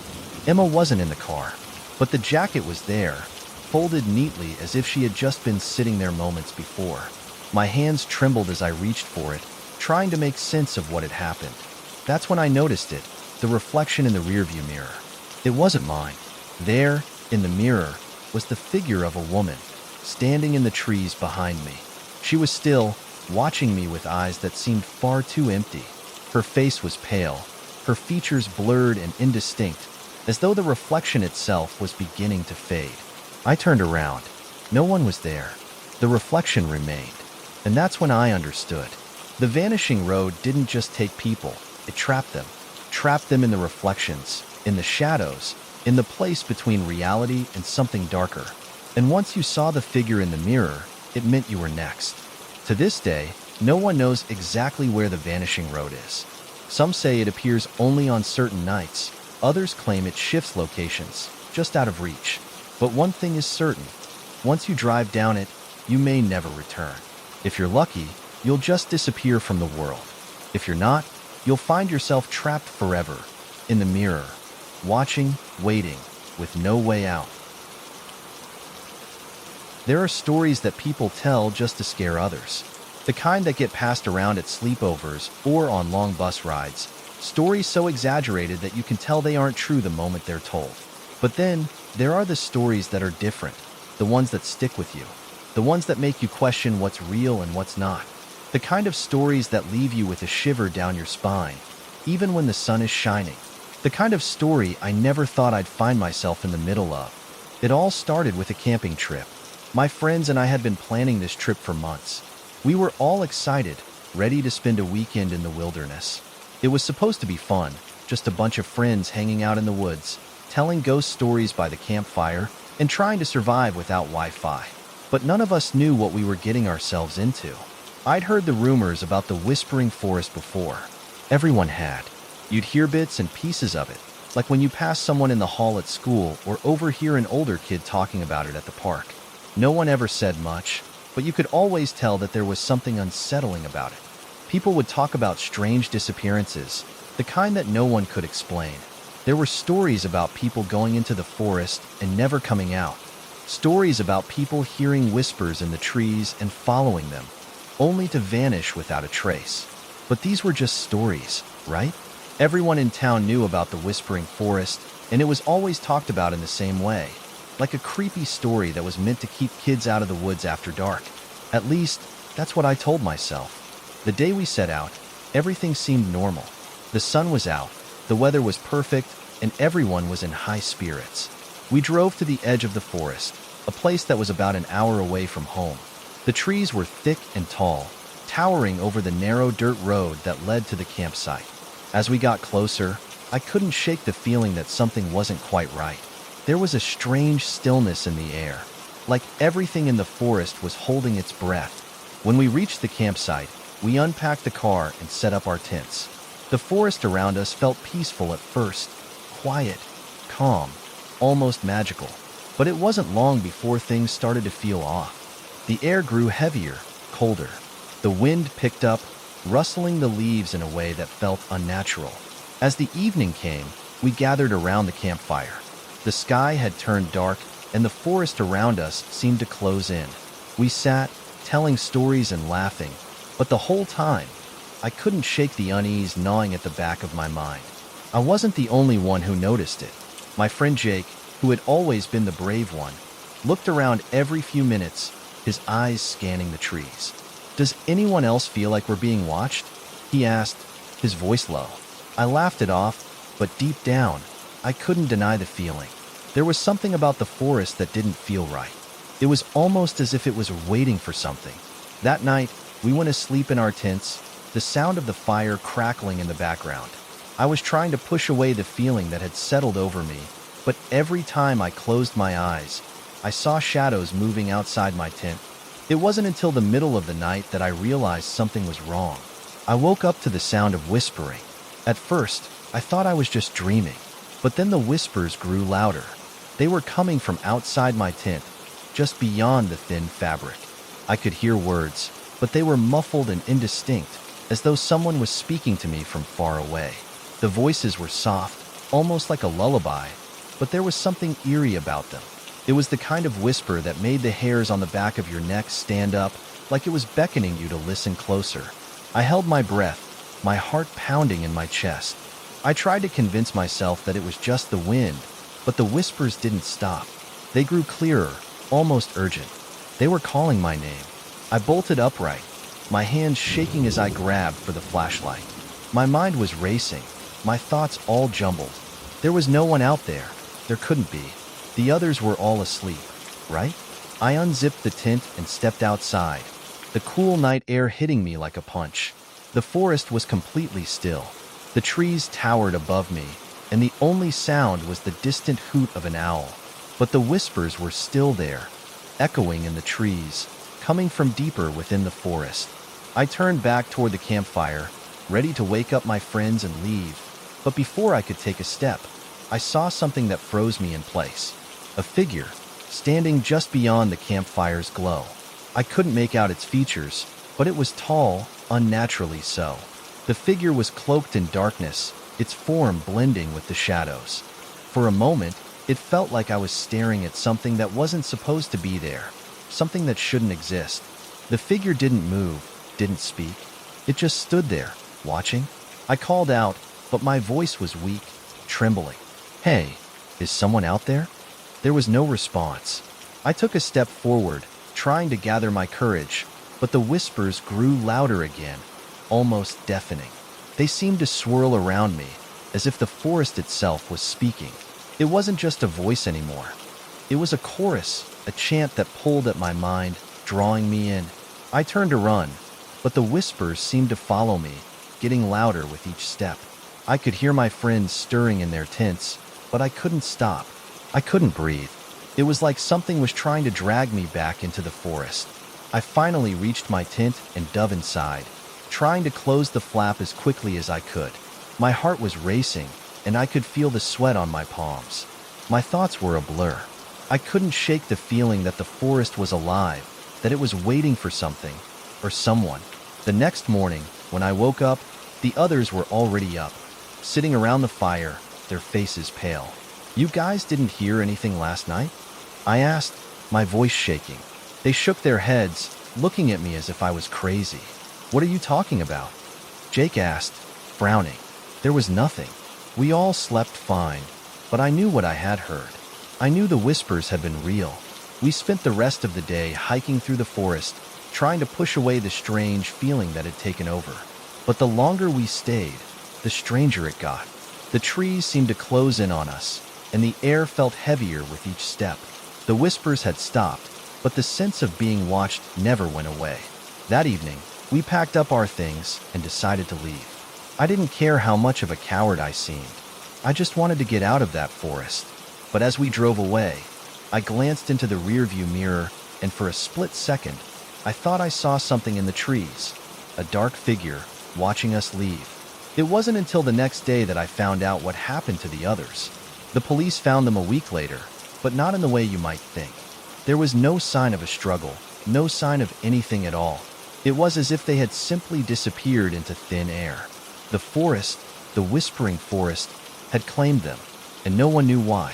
They say that the whispering forest calls to those who are curious enough to listen, that it whispers your name when you're alone, and once you hear it, you can never leave. Some say the forest is alive, feeding on the lost souls of those who venture too deep. Others believe it's a place between worlds, where those who vanish are trapped forever, waiting for the next person to fall into its grasp. But one thing is certain. Once you've heard the whispers, you'll never be the same. Because the forest doesn't just take you, it makes sure you remember.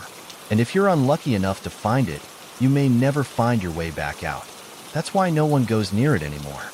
And that's why I'll never go back to the woods again. It was the kind of town where everyone knew each other. The kind of place where the biggest news would be the arrival of a new family or the opening of a coffee shop. Nothing too exciting ever happened until the disappearances started. I was a senior in high school, living in a sleepy little town where the most terrifying thing you'd hear about was a raccoon getting into the trash. But when I was 17, everything changed. It began with the story of a girl named Clara who vanished without a trace. Clara was one of those girls who seemed to have it all: good looks, a big group of friends, and a smile that could light up the room. She wasn't a troublemaker or an outcast. She was just there. The kind of person you would expect to see in the halls at school every day. But one day, She didn't show up. At first, everyone thought she was just skipping school. She was known for her quirky habits, and maybe she had just decided to take a mental health day. But when she didn't come home that evening, her parents started to panic. The police searched everywhere, but Clara was gone. No signs of a struggle, no footprints leading into the woods, just a sudden disappearance. Her car was found parked near the edge of town, just outside the forest, where she often went for walks. The doors were locked, her phone was on the passenger seat, but there was no sign of Clara.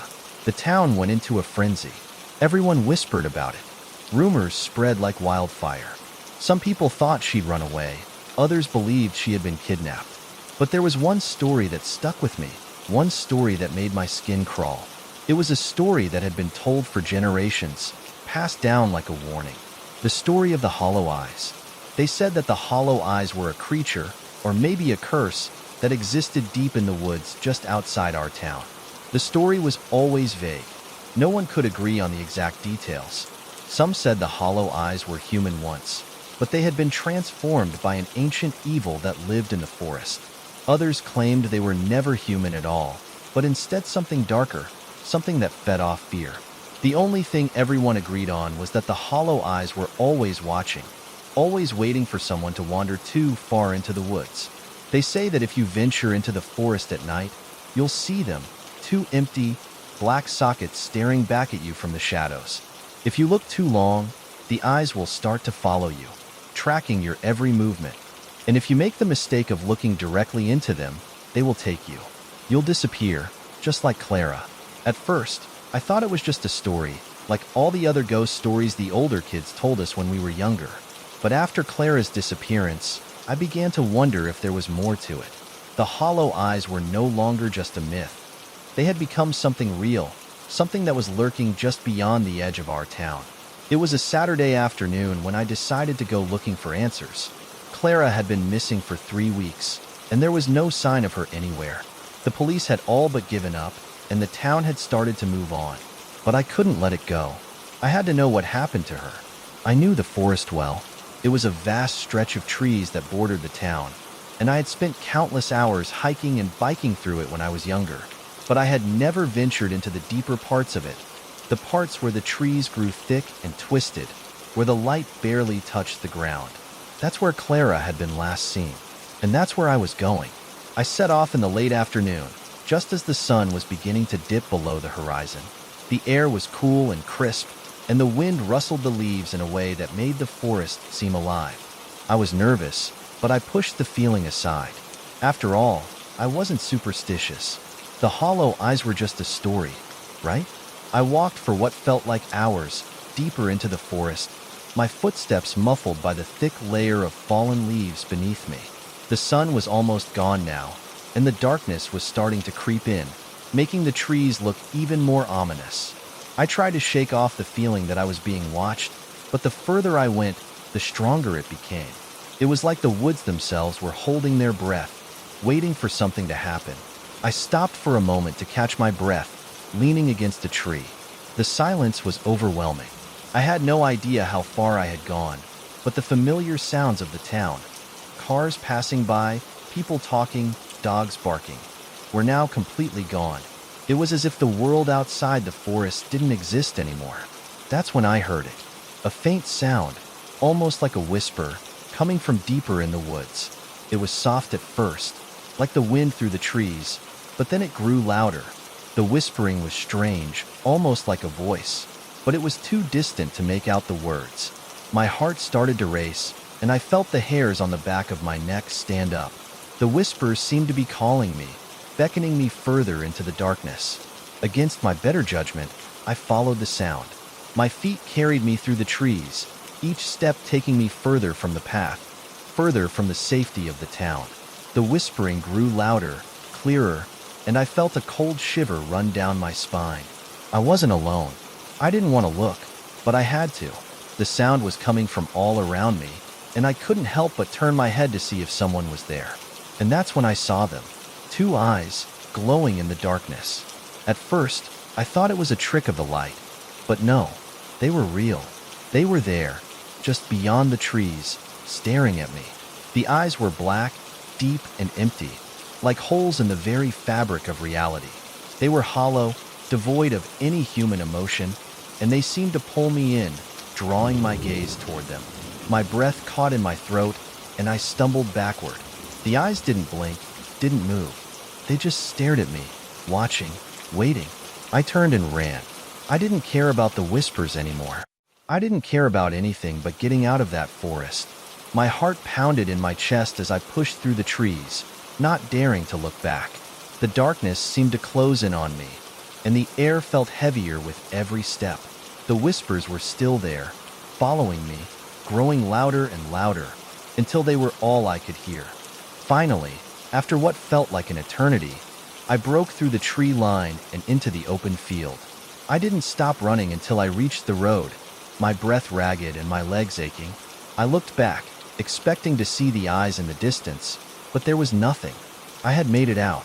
I didn't tell anyone about what happened that night. I couldn't. I knew they wouldn't believe me. But the truth is, I saw them. The hollow eyes. And I know that Clara saw them too. The police never found her. They searched the forest again and again, but there was no trace of Clara. No sign of struggle, no footprints, no anything. It was like she had simply disappeared into thin air. I don't know what happens to people when they look into the hollow eyes. Some say they're taken by the forest, trapped in the darkness forever. Others say they're transformed, becoming part of the forest itself. All I know is that Clara is gone, and the eyes are still out there, waiting. And I'm not sure if I'll ever feel safe in the woods again. Because once you see the hollow eyes, you can never truly escape them. They're always watching, always waiting. And one day, they'll find you. Some say the hollow eyes only appear to those who dare to enter the forest at night. Others believe that they can appear to anyone, anywhere, at any time. But no matter who you are, once you've seen them, they will never forget you. And one day, when you least expect it, they will come for you. The forest is still there, just outside of town. People still go hiking and camping, but no one ever goes too far into the woods. Everyone knows the stories, even if they try to pretend they don't. And no one ever talks about Clara anymore. Not really, because deep down, we all know the truth. The hollow eyes are out there, and they are always waiting for the next person to look too long. And when you do, you'll disappear, just like Clara. It was just a typical summer night. The kind where the heat lingers in the air even after the sun sets. The stars twinkle in the sky, and the crickets sing their song. But for me, it was anything but typical. I should have known something was wrong when my phone rang. My name's Emma, and I had just finished a late shift at a local diner. It was around 1:30 in the morning, and the streets were quiet, the kind of quiet that felt unnatural for a small town. I had just pulled into the driveway when my phone buzzed in my pocket. It wasn't unusual for me to get late-night calls. Sometimes it was my friends, sometimes it was a wrong number, or even an old acquaintance from high school.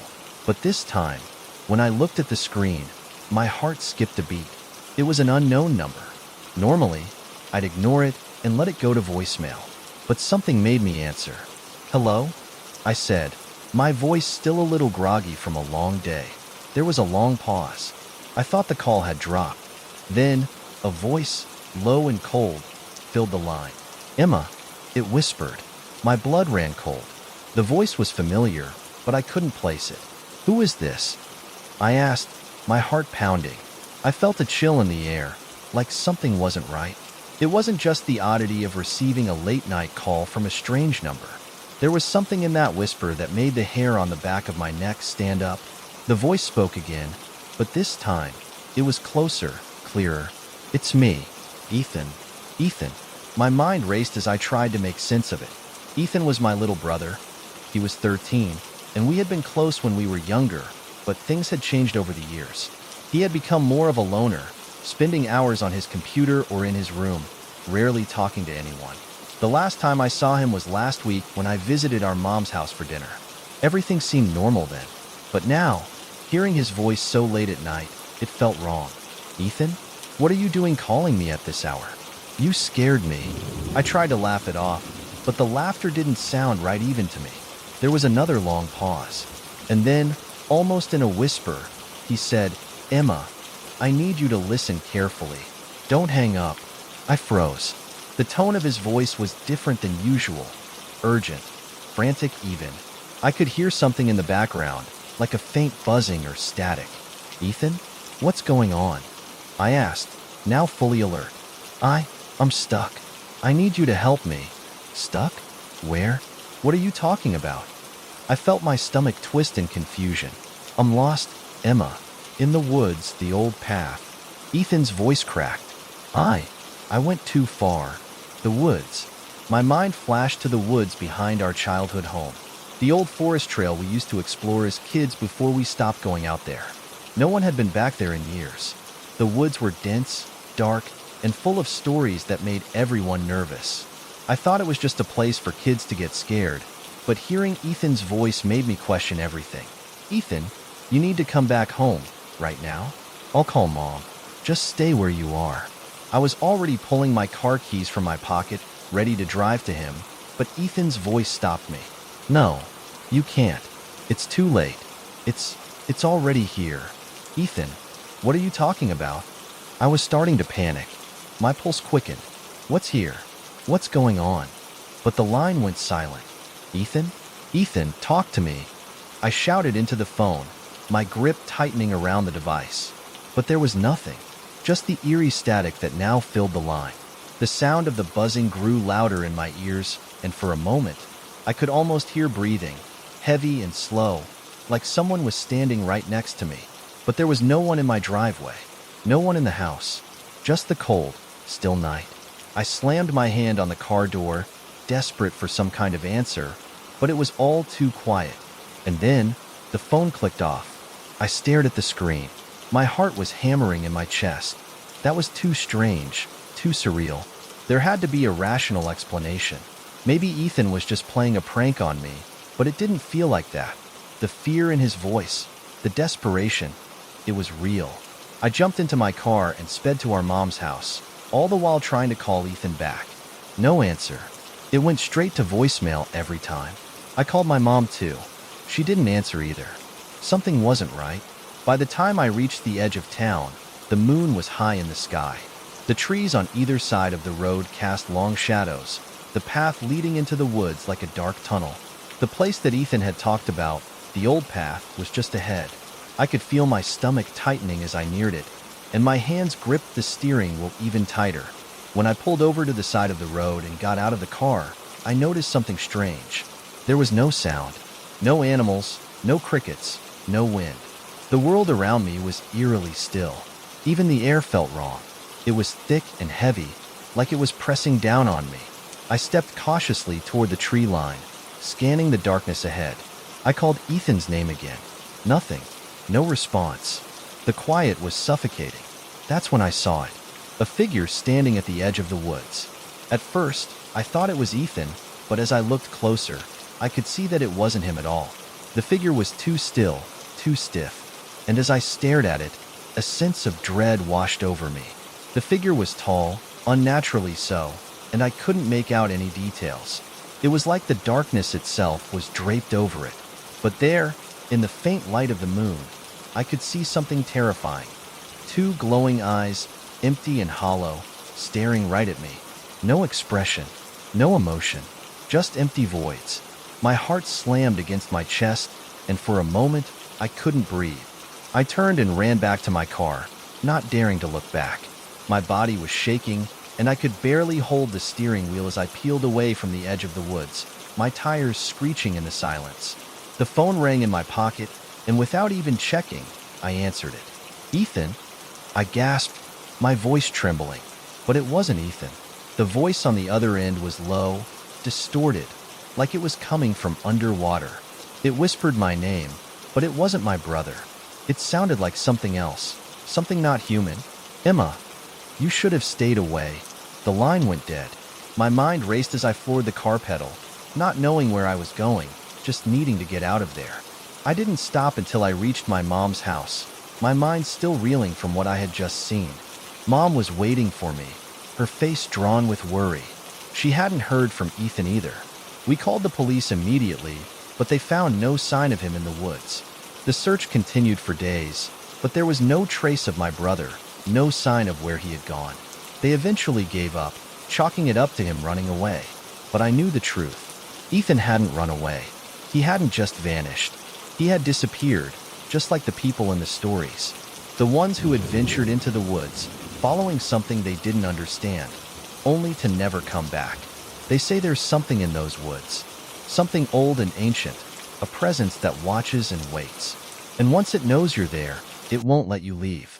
They say it calls to you, whispers your name, and if you're foolish enough to answer, you'll vanish just like Ethan. I don't know if that's what happened to him, but I do know one thing. I'll never go near those woods again, because some calls should never be answered. From that night on, I kept hearing the whispers, soft, distant, calling my name in the dark. No one else ever did, but I know better now. The woods never forget. I never believed in urban myths. Growing up, I thought they were just stories people made up to scare each other. Nothing more than exaggerated tales passed down through generations. That is, until the night I encountered him. It all started a few months ago. I had just graduated high school, and I was working a part-time job at a 24-hour convenience store. The store was located on the outskirts of town, surrounded by empty streets, with only a few streetlights that flickered and buzzed in the distance. I didn't mind working late nights. Most of the time, I had the store to myself. It gave me a lot of time to think and reflect on the direction my life was heading. But after the first few nights, something felt off. I wasn't sure what it was. Maybe it was the eerie quiet of the empty streets, or the way the shadows seemed to stretch longer than they should, but I couldn't shake the feeling that I was being watched. I tried to ignore it, telling myself it was just my imagination, but every time I glanced out the window, I couldn't help but feel like there was someone standing in the dark, just out of sight. One night, around 2 a.m., I was stocking the shelves when the bell above the door jingled. I turned around, expecting a customer, but there was no one there. I glanced at the door, puzzled. It had definitely sounded like someone had entered, but when I checked the parking lot, there was no car, no footprints in the dust, nothing. That's when I saw him. A man, standing across the street near the alley, his back to me. He was tall, dressed in a dark coat, and he appeared to be staring at the store. I couldn't make out his features, but his posture was unnerving. It was as if he was standing completely still, frozen, and waiting. Something about him didn't sit right with me, so I quickly turned away, hoping he wouldn't notice me staring. But he did. I felt the hairs on the back of my neck stand up as I dared another glance. The man had turned around, and when I saw his face, my heart nearly stopped. He was smiling, but it wasn't a normal smile. It was wide, too wide, unnatural. His lips stretched impossibly far, like he was forcing the smile to an extreme degree. The most disturbing part was his eyes. They were completely blank, like there was nothing behind them. No life, no soul, just empty black voids. I couldn't look away. I don't know how long I stared at him, but it felt like an eternity. My breath came in shallow gasps, and my hands started to shake. What was this man doing? Why was he standing there, just staring at me, grinning like that? Without thinking, I backed away from the window and moved to the back of the store, trying to calm myself down. It was probably nothing, I told myself. He was just a weird guy out for a late-night walk. I grabbed my phone and texted my friend Alex, who lived nearby. "Hey, there's a guy outside the store. He's acting weird. Can you come by?" But before I could hit send, the store's bell rang again. I froze. My eyes flicked to the door, and I saw the man standing right in front of it. He hadn't been there a second ago, but now he was just a few feet away, his hands pressed against the glass. He was still grinning, still smiling that terrifying, wide grin. I didn't know what to do. I wanted to run, to scream, but my body refused to move. I stared back at him, heart pounding in my chest, until he suddenly lifted a hand and waved at me. Slowly, deliberately. It was too much. I couldn't take it anymore. I grabbed my phone and ran to the back office, locking the door behind me. I called Alex, my voice trembling. "Alex, there's someone here. He's outside the store and he's just standing there, grinning. Please, come help me. I don't know what to do." Alex was always the level-headed one. He picked up immediately, his voice calm but concerned. "Emma, stay where you are. I'm coming over right now. Don't go outside." Just lock the doors. I waited, clutching my phone, my eyes glued to the tiny security camera in the back office. I could still see the man's figure in the parking lot. He hadn't moved. It felt like hours, though I knew it hadn't been more than a few minutes. I wanted to tell myself it was all in my head, but something told me that it wasn't. Finally, Alex arrived. He rushed into the store, his face pale and wide-eyed. "Emma, what the hell is going on?" I pointed to the camera. "He's still there, just standing, grinning like that." Alex turned to look at the monitor, his face contorting with confusion. "I don't see anyone, Emma." "What?" "No, he's there. He's been there for." I stopped myself. I had been looking at the camera for so long, and now that I was hearing Alex's words, I realized something strange. The figure on the screen had disappeared. The parking lot was empty. There was no man, no creepy smile, just the dark, empty street. I felt the blood drain from my face. I could barely speak, but he was just there. I swear he was. Alex walked over to the window and looked outside. The streetlights illuminated the empty pavement, but there was no sign of anyone. "Emma, maybe you were just freaked out. It's late. People can see things when they're tired or anxious." I tried to take a deep breath, forcing myself to calm down. Maybe Alex was right. Maybe I had just imagined the whole thing. The store was still and quiet. The only sound the hum of the fluorescent lights overhead. But I couldn't shake the image of that man's face from my mind. The way he smiled, the emptiness in his eyes. "I don't know, Alex," I said, my voice small. It didn't feel right. Alex sighed, shaking his head. "Look, I'm sure it's nothing. You're probably just spooked. Come on, I'll hang out with you until the shift's over. We'll leave together, all right?" I reluctantly agreed. For the next hour, we sat in the back room, talking to keep our minds off the events of the night. But every time I glanced toward the windows, I couldn't help but feel a nagging sense of dread. Finally, my shift ended. Alex walked me out to my car, and we parted ways in the parking lot. As I drove home, I tried to shake off the uneasy feeling that lingered in my chest, but it wouldn't go away. I didn't see the man again for a few weeks, but I couldn't forget him. Every time I walked home late at night or past that street, I felt like I was being watched. The thought of that eerie smile haunted me. And then, one night, it happened again. I was driving home after a late dinner with some friends when I saw him. He was standing at the edge of the sidewalk, just beyond the streetlight. That tall figure, his coat billowing in the wind, his face hidden in shadow, but his eyes, those hollow, vacant eyes, were unmistakable. I didn't even need to see his smile to know it was him. I froze in my seat, my hands gripping the steering wheel. The same fear that had taken over me weeks ago gripped me again, but this time I couldn't look away. As if pulled by some invisible force, my car slowly came to a stop. And then, from across the street, the man slowly lifted his head and smiled. That wide, unnatural smile, the one that never seemed to end. I slammed my foot on the gas pedal, the car lurching forward as I sped away. My heart pounded in my chest as I tore through the streets, not stopping until I reached my house. I locked the door behind me and sat in the living room, my mind racing. I tried to rationalize it, to convince myself it was all a coincidence, but I couldn't. Something about this man, this thing, felt wrong. Too wrong. The next morning, I woke up to a news report.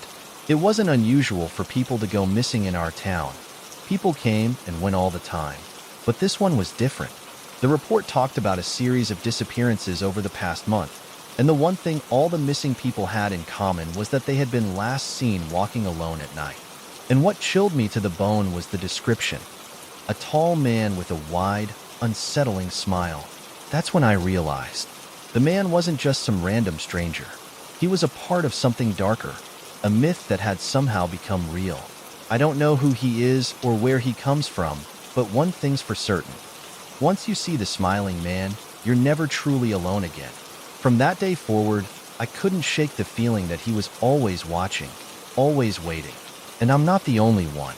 Those who vanish without a trace, those who are never seen again, they say the smiling man took them, and sooner or later, he'll come for you too. My name is Sam, and I don't know if I'll ever sleep the same way again after what happened. It all started innocently enough, or at least I thought it did. I was a typical 17-year-old, just trying to make it through high school and have some fun with my friends. But one night, everything changed. It was the last week of summer break, and my friends and I had gathered at my house for one of our usual hangouts. We didn't have anything in particular planned. We were just passing the time. As usual, we were scrolling through our phones, checking out memes, and watching videos on YouTube. That's when I found it. A video titled The Mirror Game. A Forbidden Ritual. I almost skipped over it, thinking it was one of those silly urban myths that people tell to get views. But then I remembered a conversation I had with my cousin a few years back. He told me about a mirror game he played when he was younger, something his older brother swore by. I didn't think it was real, but it stuck with me. So, out of curiosity, I clicked on the video. The video was shot in someone's bedroom. The lights were dim, and the air seemed heavy, like the person filming wasn't entirely sure they should be recording it. A shaky camera zoomed in on a mirror, and the voice of a man whispered in a hushed tone. To play the mirror game, you must be alone, and it must be midnight. You stand in front of the mirror and say, "I invite the watcher. Do not look away. Do not blink. If you hear footsteps or feel a presence behind you, you must not turn around. You must keep your eyes locked in the mirror. Only then will the watcher appear." I felt a chill run down my spine as I watched the video. The man in the video spoke with such conviction, and the footage looked real, too real. But my friends didn't seem fazed. They laughed, joked about how dumb it sounded, and rolled their eyes. But there was one person who didn't laugh. My friend Liam, always the skeptic, looked at me and said, "You're not actually thinking of doing this, right? It's just some stupid online challenge." But there was something about the way the man on the video spoke that made me hesitate. The tone in his voice felt urgent, like he was trying to warn someone, like he was saying, "Don't mess with this," but he couldn't help but do it anyway. After a while, we all got distracted by something else, and the topic faded into the background. But I couldn't shake it from my mind. That night, after everyone had gone home and my parents were asleep, I decided to try it. I wasn't sure why. Maybe I was trying to prove something to myself, or maybe I just couldn't resist the temptation. Either way, I went into my bathroom, shut off the lights, and stood in front of the mirror. It was 12:01 a.m. I muttered the words, "I invite the watcher." My voice sounded strange, even to my own ears. It felt like I was saying something I shouldn't be. I looked into the reflection, waiting for something to happen. At first, nothing did. The mirror just reflected my tired face, my messy hair, my empty eyes. I stood there for what felt like hours, waiting for something to change, but nothing did. I was about to give up and laugh at myself for falling for such an obvious prank when I heard it. A soft, almost imperceptible sound. Footsteps. I froze. I wasn't imagining it. I heard them again, the faint sound of shoes scraping against the floor behind me. But when I glanced over my shoulder, there was nothing there. The room was empty. My heart started pounding in my chest. I turned back to the mirror, and that's when I saw it. Behind me, just over my shoulder, a shadow. It was a figure, tall and thin, its shape blurry and indistinct. I couldn't make out its face, but I could feel its presence, like it was there, watching me, waiting for something. My breath caught in my throat. I wanted to look away, to run, but the rule kept echoing in my head. Do not look away. Do not blink. I kept my eyes locked on the reflection, trying to ignore the overwhelming sense of dread creeping up my spine. The shadow behind me moved closer, and though I couldn't see its face, I felt its eyes on me. It was like it was waiting for me to turn around, to acknowledge it. The footsteps grew louder. They were closer now, but still, I refused to look away. I was terrified, but I wasn't about to let some ridiculous urban myth take control of me. But the shadow, it was getting closer.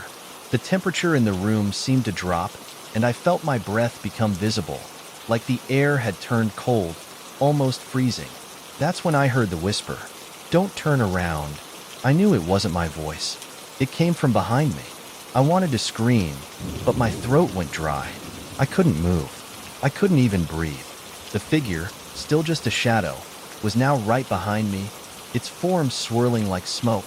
its outline distorting the reflection in the glass. I could feel it pressing against my back, and yet I still didn't turn, but I could see it in the mirror, its long arms outstretched as though reaching for me, its features slowly becoming clearer. The face was just an empty void. No eyes, no mouth, just darkness, staring at me, through me. And then, I saw it. A smile, wide and stretching unnaturally across the face. That's when I broke. I turned around. The moment I did, the presence vanished. The room returned to normal. The cold air disappeared. The footsteps stopped. I was alone, standing in my bathroom, sweating and trembling. I quickly turned on the light, my heart still pounding in my chest. I stared at the empty room, my reflection in the mirror now just a normal, mundane version of myself. I laughed, a nervous, shaky laugh. It was just a stupid prank, I told myself. Maybe I had imagined it all. Maybe it was the darkness playing tricks on me. But deep down, I knew the truth. The Watcher was real. The next few days were a blur of fear and confusion. I didn't sleep. Every time I closed my eyes, I saw that smile. Every time I passed a mirror, I could feel its eyes on me. I didn't dare go near any reflective surfaces, but no matter how hard I tried to avoid it, the Watcher's presence grew stronger. I could feel it following me, always just behind me. I would catch glimpses of its shadow out of the corner of my eye, in the mirrors of stores, in the windows of passing cars. It was always there, watching, waiting. I tried to tell my friends about it, but they didn't believe me. They laughed it off as some kind of joke, or maybe I was just stressed. But Liam, the skeptic, looked at me one day and said, "You've been talking about this mirror thing for days, Sam. You need to stop. You're scaring yourself." But I couldn't stop. I couldn't escape it. The Watcher was getting closer. I felt it every night, standing at the foot of my bed, its cold breath brushing against my neck. Every time I closed my eyes, I could hear its whisper, "I'm here." Then, one night, it happened. I woke up in the middle of the night, drenched in sweat, my heart racing. I glanced around my room, and everything seemed normal, except for one thing: my mirror. It was reflecting something that wasn't there before. A dark figure standing in the corner of my room, just outside my line of sight. I couldn't breathe. My body refused to move as I stared at the reflection, and slowly, I saw the figure turn toward me. Its face was blank, its eyes dark pits, and then it smiled. That same wide, unnatural smile. But this time, it was different. The smile didn't fade. It stayed there, frozen, stretching wider and wider. And then, the figure spoke. "You're mine now." The next morning, I was gone. They found my phone, still in my room, but I was never seen again. The mirror, they say, was cracked, but no one could explain how. Some believe I disappeared into the mirror, trapped in the reflection of the Watcher. Others say the Watcher is still out there, waiting for the next person to play the mirror game. And if you look close enough, if you dare to stare into the mirror at midnight, you might see a shadow behind you. And when you turn, you might just disappear too. Because once the Watcher finds you, there's no escape. It started as a normal weekend. My friends and I had been hanging out at the local diner, talking about the usual things: school, movies, and plans for the summer. It was a Friday evening, and we were looking for something to do before the night ended. My best friend, Lily, mentioned an old urban legend that she had heard from her older brother, but I had never paid much attention to it before. This time, though, it caught my attention. She described it like something straight out of a horror movie, and I was intrigued, though also skeptical.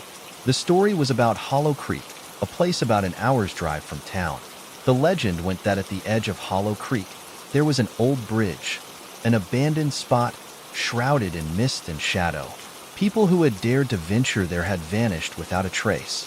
But the scariest part was the stories of the Watcher, a shadowy figure said to be guarding the bridge. According to the myth, the Watcher would appear when someone approached the bridge at night. If you looked into the water, you would see your own reflection. But there was one key detail: the reflection would be smiling. Lily's brother had told her that people who saw the smile would never be seen again. They were taken by the Watcher, their disappearance marking the end of a local curse that had lingered for decades.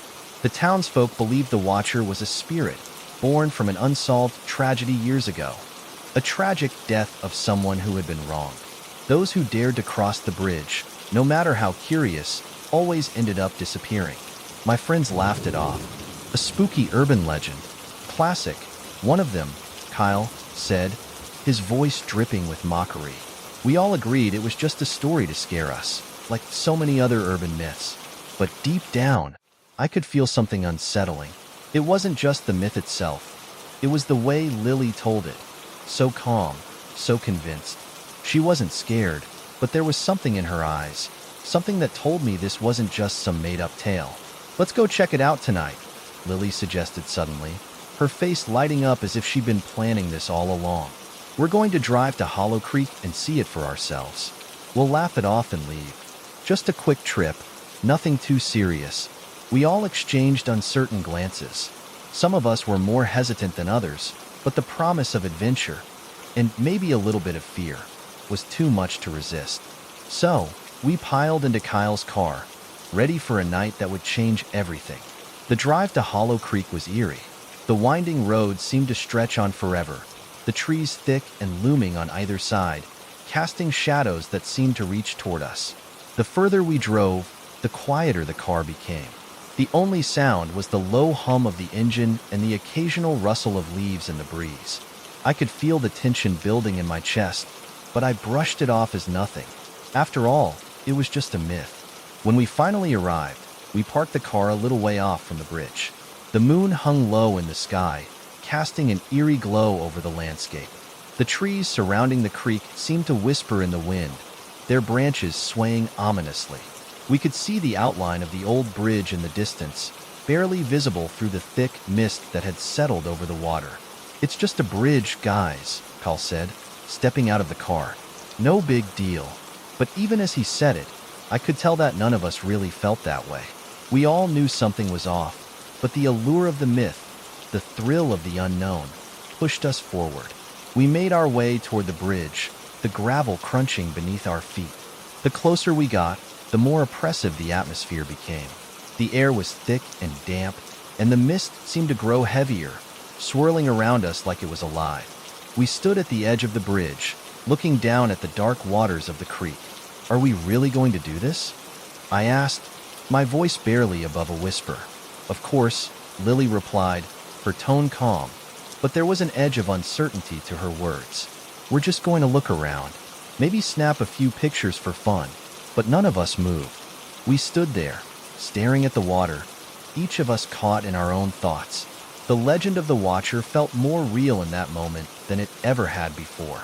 I had heard of people vanishing without a trace, but now, standing there in the dark, I began to wonder if there was some truth to it. Finally, Lily broke the silence. All right, I'm doing it. She stepped forward and looked into the water. I watched her carefully, my heart pounding in my chest. For a few seconds, nothing happened. But then, Lily's face went pale. Her hand trembled as she pulled away from the water, her eyes wide with terror. I saw it, she whispered, her voice shaky. Saw what? Kyle asked, laughing nervously. It's just water, Lily. There's nothing there. No, she said, her voice low. I saw something behind me, in the water. It was smiling. The smile, the legend, the curse. A cold shiver ran down my spine. I'm going, I said, my voice barely audible. I didn't want to look. I didn't want to be a part of whatever was happening. But curiosity won out. I stepped forward and peered into the water. For a long moment, nothing changed. But then, I saw it. A face. My face, but not quite. It was twisted, a grin stretching impossibly wide, stretching beyond what a human face should ever be able to do. I could feel my heart race, my hands shaking. I wanted to look away, but the face in the water, the smile, it was like it was pulling me in. I couldn't tear my eyes away. That's when I heard the voice. Don't look away, it whispered, soft but unmistakable. It came from nowhere and everywhere at once, a voice that made my blood run cold. Don't look away or you'll be mine. I felt a presence behind me, but when I turned, there was nothing there. Just the mist and the dark trees. I backed away from the water, my legs unsteady, my breath ragged. My heart was pounding in my chest as I turned to my friends. "We need to go," I said, panic creeping into my voice. "Now." Lily's face was pale, and Kyle's jaw had dropped. Did you hear it too?" Kyle asked, his voice low, trembling. "I saw it," I replied, my voice shaky. The smile. It was real. The mist seemed to grow thicker, swirling around us. We began to turn to leave, but something was wrong. The bridge felt different, like it was closing in on us. The trees seemed to bend and twist, and the air grew heavier. And then, out of nowhere, there was a sound. Footsteps, slow and deliberate, coming from the other side of the bridge. We froze, looking toward the sound. A figure emerged from the mist. It was tall, its features obscured by the fog, but there was something unsettling about its presence. The figure moved slowly, methodically, with a deliberate, calculated pace. I felt a chill run through me as the figure stepped closer. And then I saw it. The smile. Wide. Too wide. Stretching unnaturally across its face, like it wasn't human at all. Its eyes were black voids, staring directly at us, unblinking. It was the Watcher. I turned to my friends. "Run!" I screamed. We didn't look back. We didn't stop. We ran as fast as we could, our feet pounding against the gravel, the sound of the footsteps growing louder behind us. The mist seemed to close in, the darkness pressing against us, trying to swallow us whole. By the time we reached the car, I could barely breathe. My hands were shaking as I fumbled with the keys. I didn't look back. I didn't want to see the Watcher. I didn't want to know if it was following us. We drove home in silence, the car's headlights cutting through the darkness. None of us said a word. We couldn't. We had seen something that night. We had encountered something that shouldn't exist. When we got back to town, we didn't speak about what happened. We didn't need to. The fear, the terror, the feeling of being watched. It was something none of us could shake. And then, the next day, Lily was gone. Vanished without a trace. The police searched for days, but they found nothing. No clues. No sign of struggle. It was as if she had just disappeared into thin air. I don't know what happened to her, but I have a feeling. The Watcher doesn't just watch. It takes. And once it has you, you're never seen again. Some people say that the Watcher is just a myth, a story to frighten children. But I know better. I saw it with my own eyes. And I'm not sure if I'll ever feel safe again. Because once you look into the water, once you see that smile, there's no escaping it. The Watcher is always waiting, and it's always watching. It was the kind of summer night where the air was thick with humidity, and the sound of crickets filled the silence. My friends and I had just finished our end-of-year exams, and were looking for something to do to break the monotony. We didn't have much planned, so we just drove around aimlessly, our usual weekend hangout. We were a tight-knit group, consisting of me, my best friend Jenna, and our two other friends, Greg and Tyler. We'd known each other for years, sharing secrets, laughing over silly jokes, and sometimes even getting into harmless trouble. But tonight, there was something different in the air. A whispering rumor had been circulating among our schoolmates for months about a place called the Cursed Path. It was the kind of story that everyone heard but no one really believed, until you actually heard someone you trusted talk about it. Jenna was the one who had heard it. She was a skeptic, always challenging the wildest of rumors, and when she told us about the path, she was convinced it was all just superstition. But she also admitted that there were too many odd stories for it to be pure coincidence. According to the legend, the Cursed Path was a narrow, old road that ran through the woods just outside our town. It was the kind of road that no one used anymore, too overgrown, too isolated. The urban myth went that if you walked the path at midnight, something strange would happen. People said they saw flashes of light in the trees, heard whispers on the wind, or felt a presence following them just beyond the shadows. The most chilling part of the story was that those who ventured too far down the path never came back. They simply disappeared, vanishing as if the earth had swallowed them whole. And not just anyone, only the ones who were foolish enough to walk the full length of the path alone. The ones who didn't turn back when they should have. I'll admit, I didn't take it seriously at first. But I also couldn't help the creeping curiosity that took root in me. What if there was some truth to the rumors? What if this was something more than just a story? Why don't we check it out? I suggested one evening as we sat by the lake, drinking sodas and watching the sun dip below the horizon. It's probably just a bunch of kids trying to scare each other. Jenna rolled her eyes. You're not serious, are you? It's just a story. There's nothing out there. But Tyler, ever the thrill seeker, grinned. What's the harm? We'll go, walk down the path, and come back. I don't think anything's gonna happen. Greg didn't say much, but I could tell he was thinking the same thing. It was the perfect way to shake off the stress of finals and the endless routine. A quick adventure to add a little excitement to our summer. That night, we packed into Tyler's car and drove toward the edge of town. The further we went, the more desolate the road became, the streets thinning out into sprawling fields and dark woods. When we reached the edge of the woods where the cursed path was supposed to start, a strange silence fell over us. There were no streetlights, no cars, just the soft rustling of leaves and the occasional hoot of an owl. This is it, Tyler said, turning off the engine. The headlights of the car illuminated the overgrown entrance of the path.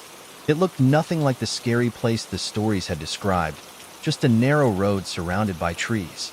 Jenna, still not convinced, laughed nervously. We're really doing this? Just walking down some old path? It'll be fun, Greg said, adjusting his baseball cap.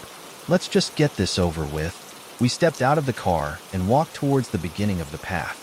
The moonlight filtered through the canopy of trees, casting shadows on the uneven ground. The air was cool, but it felt heavy with anticipation, like the night itself was holding its breath.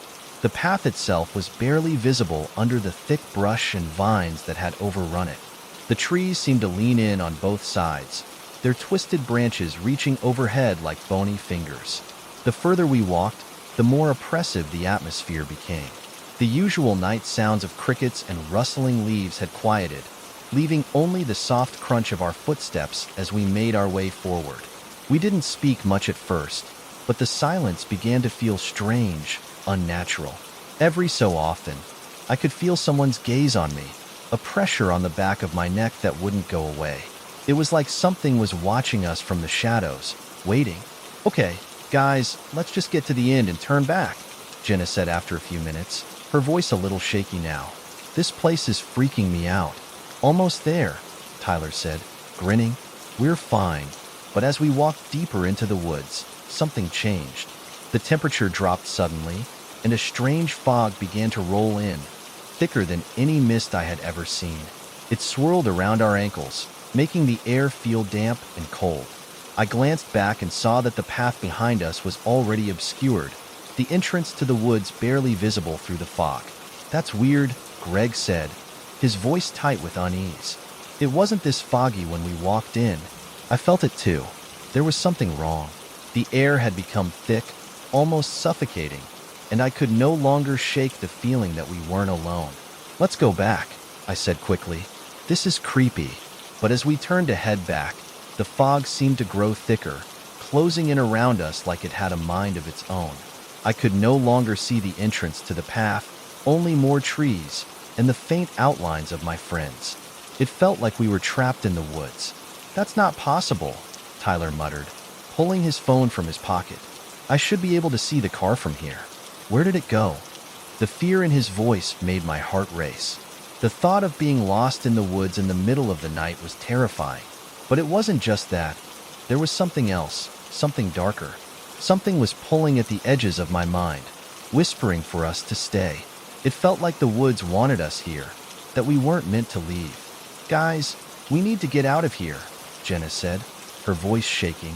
I don't know what's going on, but this is bad. I glanced around, but all I could see were the trees, their twisted branches like skeletal hands reaching for us. I turned back to look at Tyler and Greg, but they were both staring at something. In the distance, through the fog, I saw it, a figure, tall, dark, and motionless, standing at the end of the path. Who's that? I whispered. Tyler's face went white. I don't know. The figure didn't move. It just stood there, watching us, its presence unnerving and cold. I could feel its eyes on me, though I couldn't see its face. My blood ran cold. "Turn around," Greg said, grabbing my arm. "We need to leave now." We started walking quickly, but the fog only grew denser, the shadows pressing closer. Every step we took seemed to take us farther from the entrance, as though the path itself had shifted. We were walking in circles.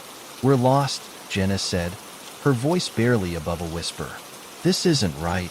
I could feel it too now. The pressure of being trapped, the overwhelming sense that something was closing in on us.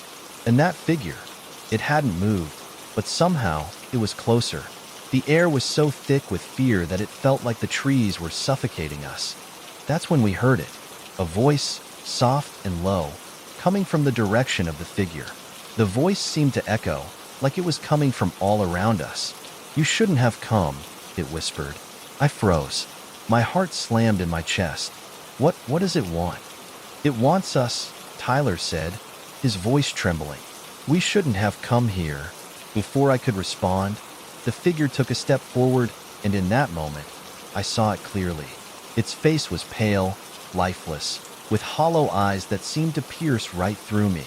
It smiled, an unnaturally wide, twisted grin that stretched across its face. I screamed. We all did. And then, everything went dark. When I woke up, I was lying on the ground, the fog gone, and the woods silent. My friends were scattered around me, unconscious but alive. We had no idea how long we had been out, or how we ended up back at the beginning of the path. We didn't speak about what happened that night, not to anyone, but we knew. The cursed path wasn't just a myth. It was real, and we would never return. As for those who vanished before us, the legend says they remained trapped in the woods, their spirits forever bound to the cursed path. Every year, someone new would disappear, drawn to that dark stretch of road. Maybe next time, it'll be you.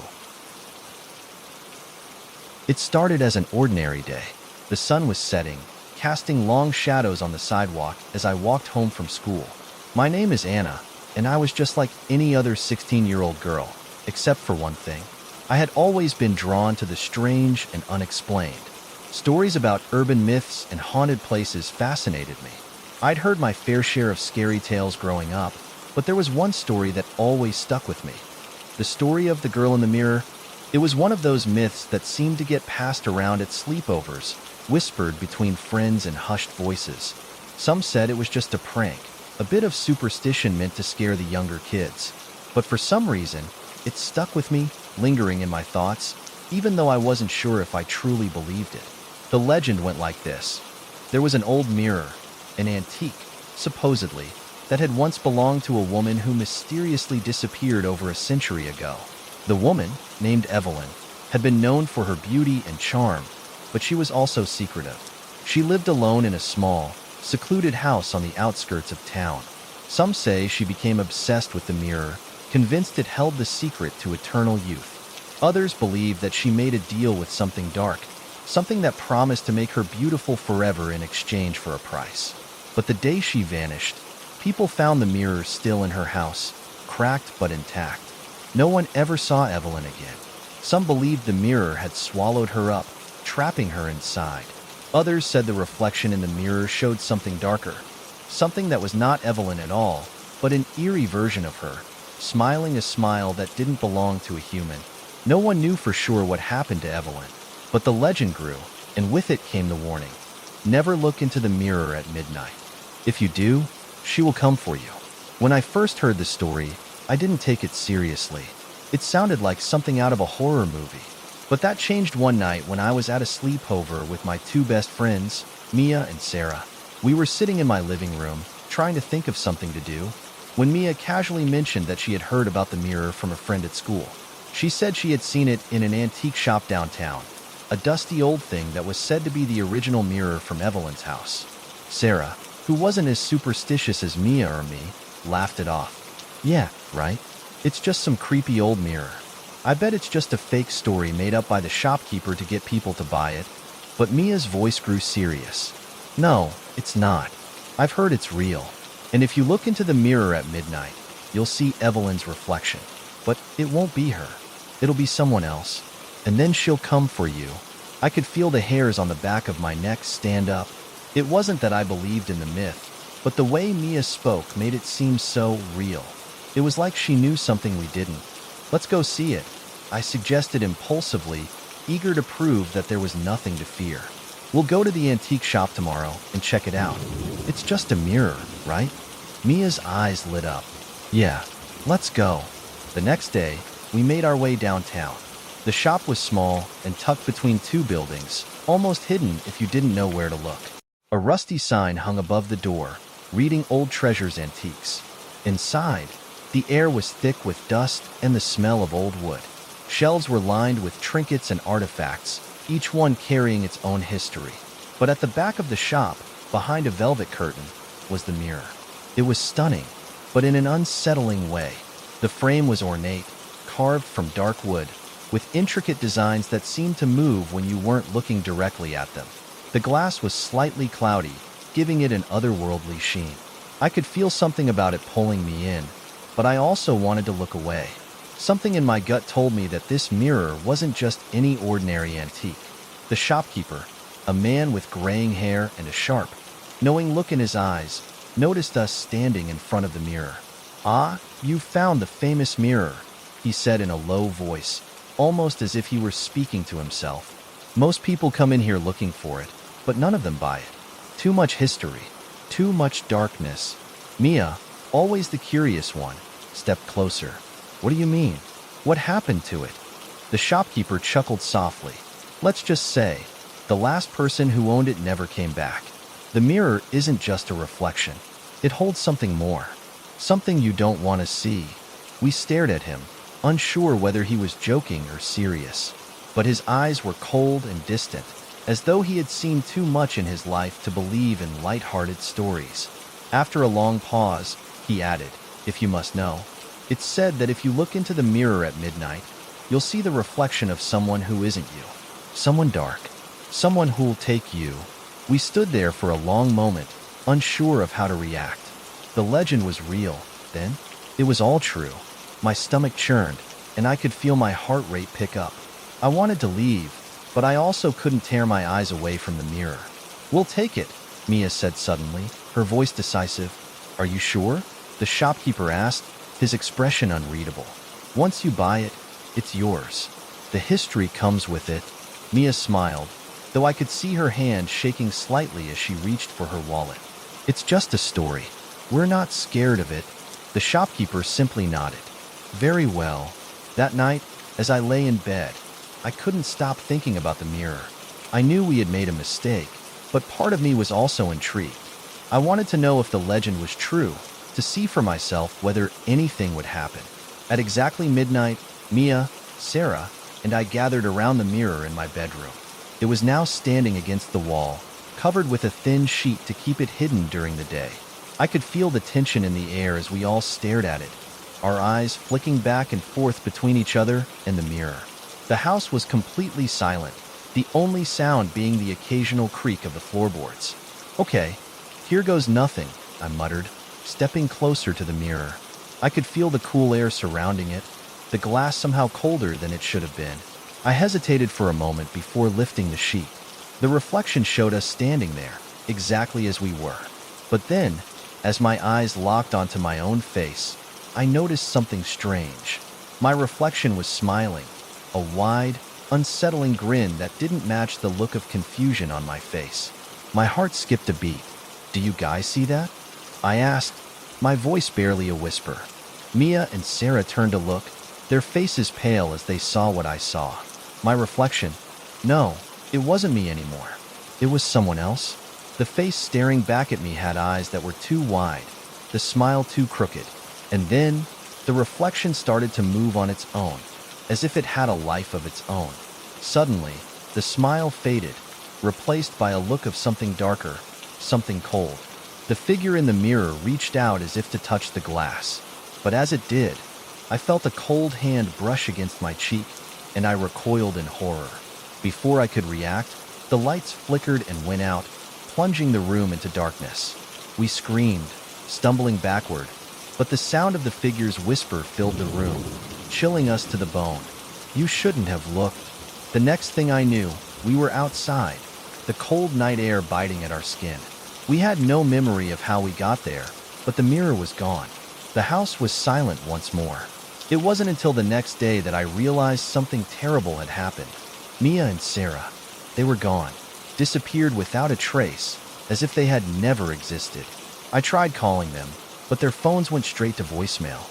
I couldn't stop thinking about what the shopkeeper had said. The mirror hadn't just shown us something, it had taken them. I never went back to the antique shop. I didn't have to. The mirror was still out there, waiting for someone else to make the same mistake we did. And now, every time I pass a mirror, I can't help but glance into it, half expecting to see that same face staring back at me, the one that isn't really mine. Maybe one day, it will be me who disappears. It was late summer, and I was spending the evening with my friends at a small park near our neighborhood. We were enjoying the warm air, and the sun was setting behind the trees, casting a golden glow over everything. There were 4 of us that night: me, Emma, Josh, and Lucas. We were the kind of friends who would do anything for a laugh, and after a long day of hanging out, we were talking about whatever urban legends we'd heard recently. Lucas, who was always the one to stir things up, brought up a local story that we all knew but never really paid much attention to. It was about an old street in town, a place everyone called the Vanishing Street. To most people, it was just an abandoned road that led into a forest on the outskirts of town. But to some, it was much more than that. The story went like this. Years ago, there had been a small neighborhood at the end of the street. People lived there quietly, going about their everyday lives. But one night, every single person in that neighborhood disappeared, just vanished.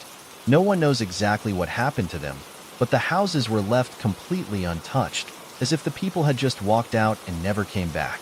And the street itself? It seemed to change every time someone tried to find it. No matter how many times you drove down the road, the houses would be gone. The street would be empty, and it would feel like you had somehow stepped into another world. Of course, we all laughed it off. It was just one of those creepy stories that parents told to scare their kids. But there was something about the way Lucas told it that made me uneasy. His eyes were wide, almost like he believed it.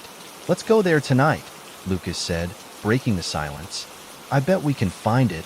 At first, we all looked at him like he was joking, but then I saw the look in his eyes. He wasn't kidding. Lucas was the kind of person who loved a good dare, and this was no different. Emma and Josh were already shaking their heads, but I couldn't resist. "Are you serious?" I asked, my voice a mix of hesitation and excitement. "Why not?" Lucas grinned. "We'll drive out there, see what happens, and come back. It'll be a cool story to tell." Emma, always the cautious one, immediately protested. "I don't know, guys. It sounds like a bad idea. What if something happens?" Josh, who was usually the peacemaker, added, "Yeah, I'm not sure about this. What if it's just dangerous?" But Lucas wasn't listening. "Come on, it'll be fine. We'll just check it out for a bit." In the end, we all gave in. It seemed harmless enough. After all, we were just going to drive by the street and see if we could spot anything unusual. How dangerous could that be? We piled into Lucas's car, the mood shifting from nervous excitement to something heavier, more tense. As we drove, the sun dipped below the horizon, and the world seemed to get darker and quieter. We drove out of town, the streets growing emptier the farther we went. Finally, after what felt like forever, Lucas turned onto a narrow, overgrown road. "This is it," he said, his voice low and almost serious. "The Vanishing Street." I looked around, but nothing seemed out of the ordinary.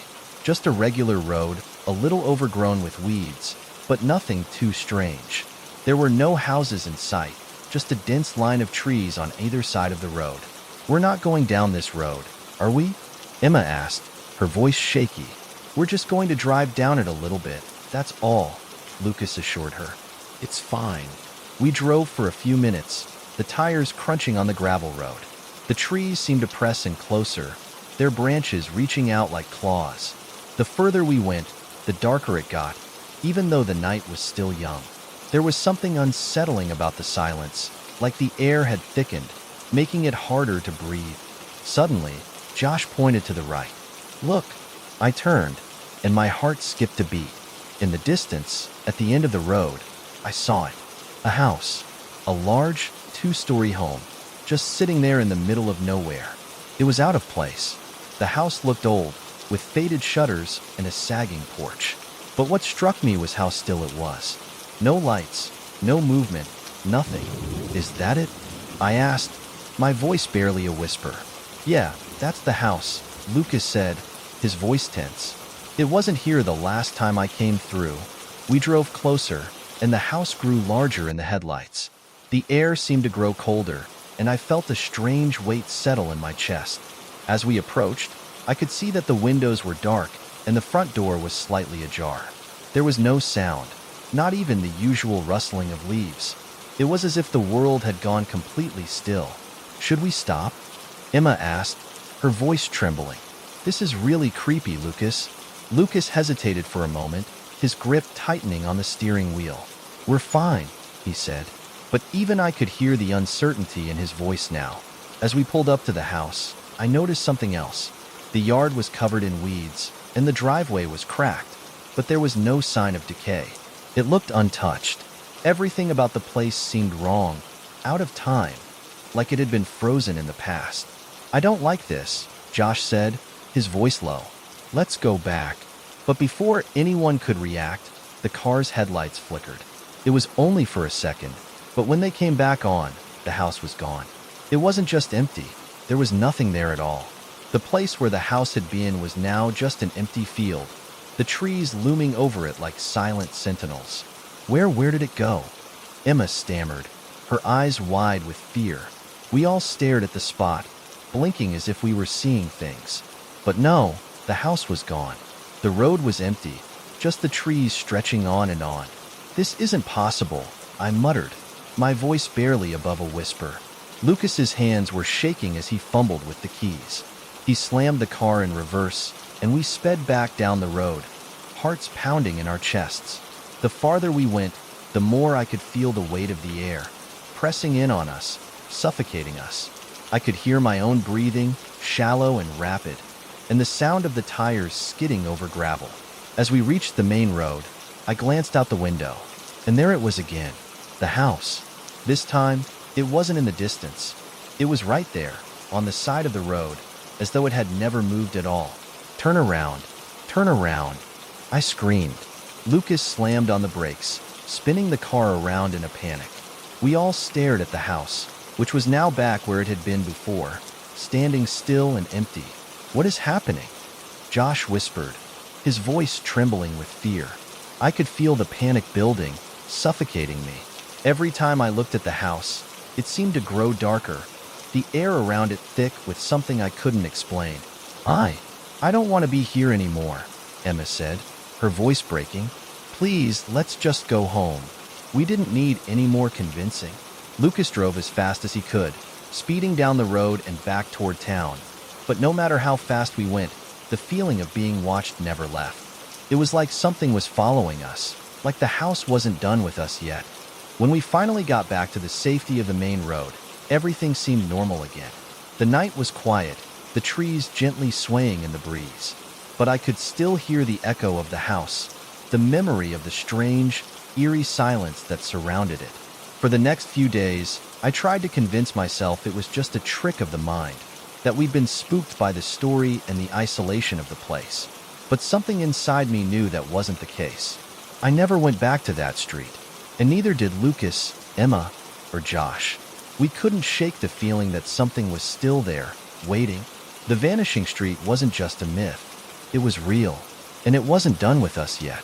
Some nights, I still hear the wind whispering through the trees, calling me back to the place where the road ends. Maybe one day, it'll call you. I was always a bit of a skeptic.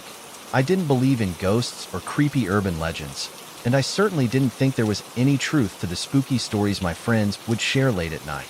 But there was one story that kept coming up, one that I could never fully shake off. It was called the Whispering Shadows. This legend had been passed around in my small town for years. It said that if you ventured into the woods after dark, you'd hear whispers that would guide you deeper into the trees. The whispers were said to be the voices of people who had disappeared in the forest, lured in by the shadows and never seen again. It was always the same. You'd hear your name, or sometimes even the name of someone you loved. And if you followed the voice, you'd vanish too, swallowed up by the darkness, forever. Most people dismissed it as a simple tale, meant to scare kids away from the woods. But there was something about it that always stuck with me, and I often found myself wondering what it would be like to experience it. I wasn't sure why. Maybe it was the thrill of the unknown, or perhaps the fact that some of the disappearances over the years had never been explained. But when my friends and I decided to explore the forest one Friday night, I had no idea that the legend was about to become all too real. It started with a dare. My friends and I had been hanging out at our usual spot, a small diner just on the edge of town. We had just finished our fries and milkshakes when Sarah, always the most adventurous one in the group, leaned across the table and suggested, "Let's go into the woods tonight." "Are you serious?" I asked, half laughing. "The woods? After dark? I mean, why not?"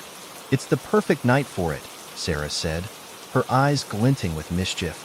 "We've heard all the stories, but no one's ever actually been out there to prove they're true. Let's do it.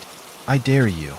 The challenge hung in the air, and before I knew it, my friends were all nodding in agreement. I could see the excitement in their eyes, and even though I was hesitant, I didn't want to back out.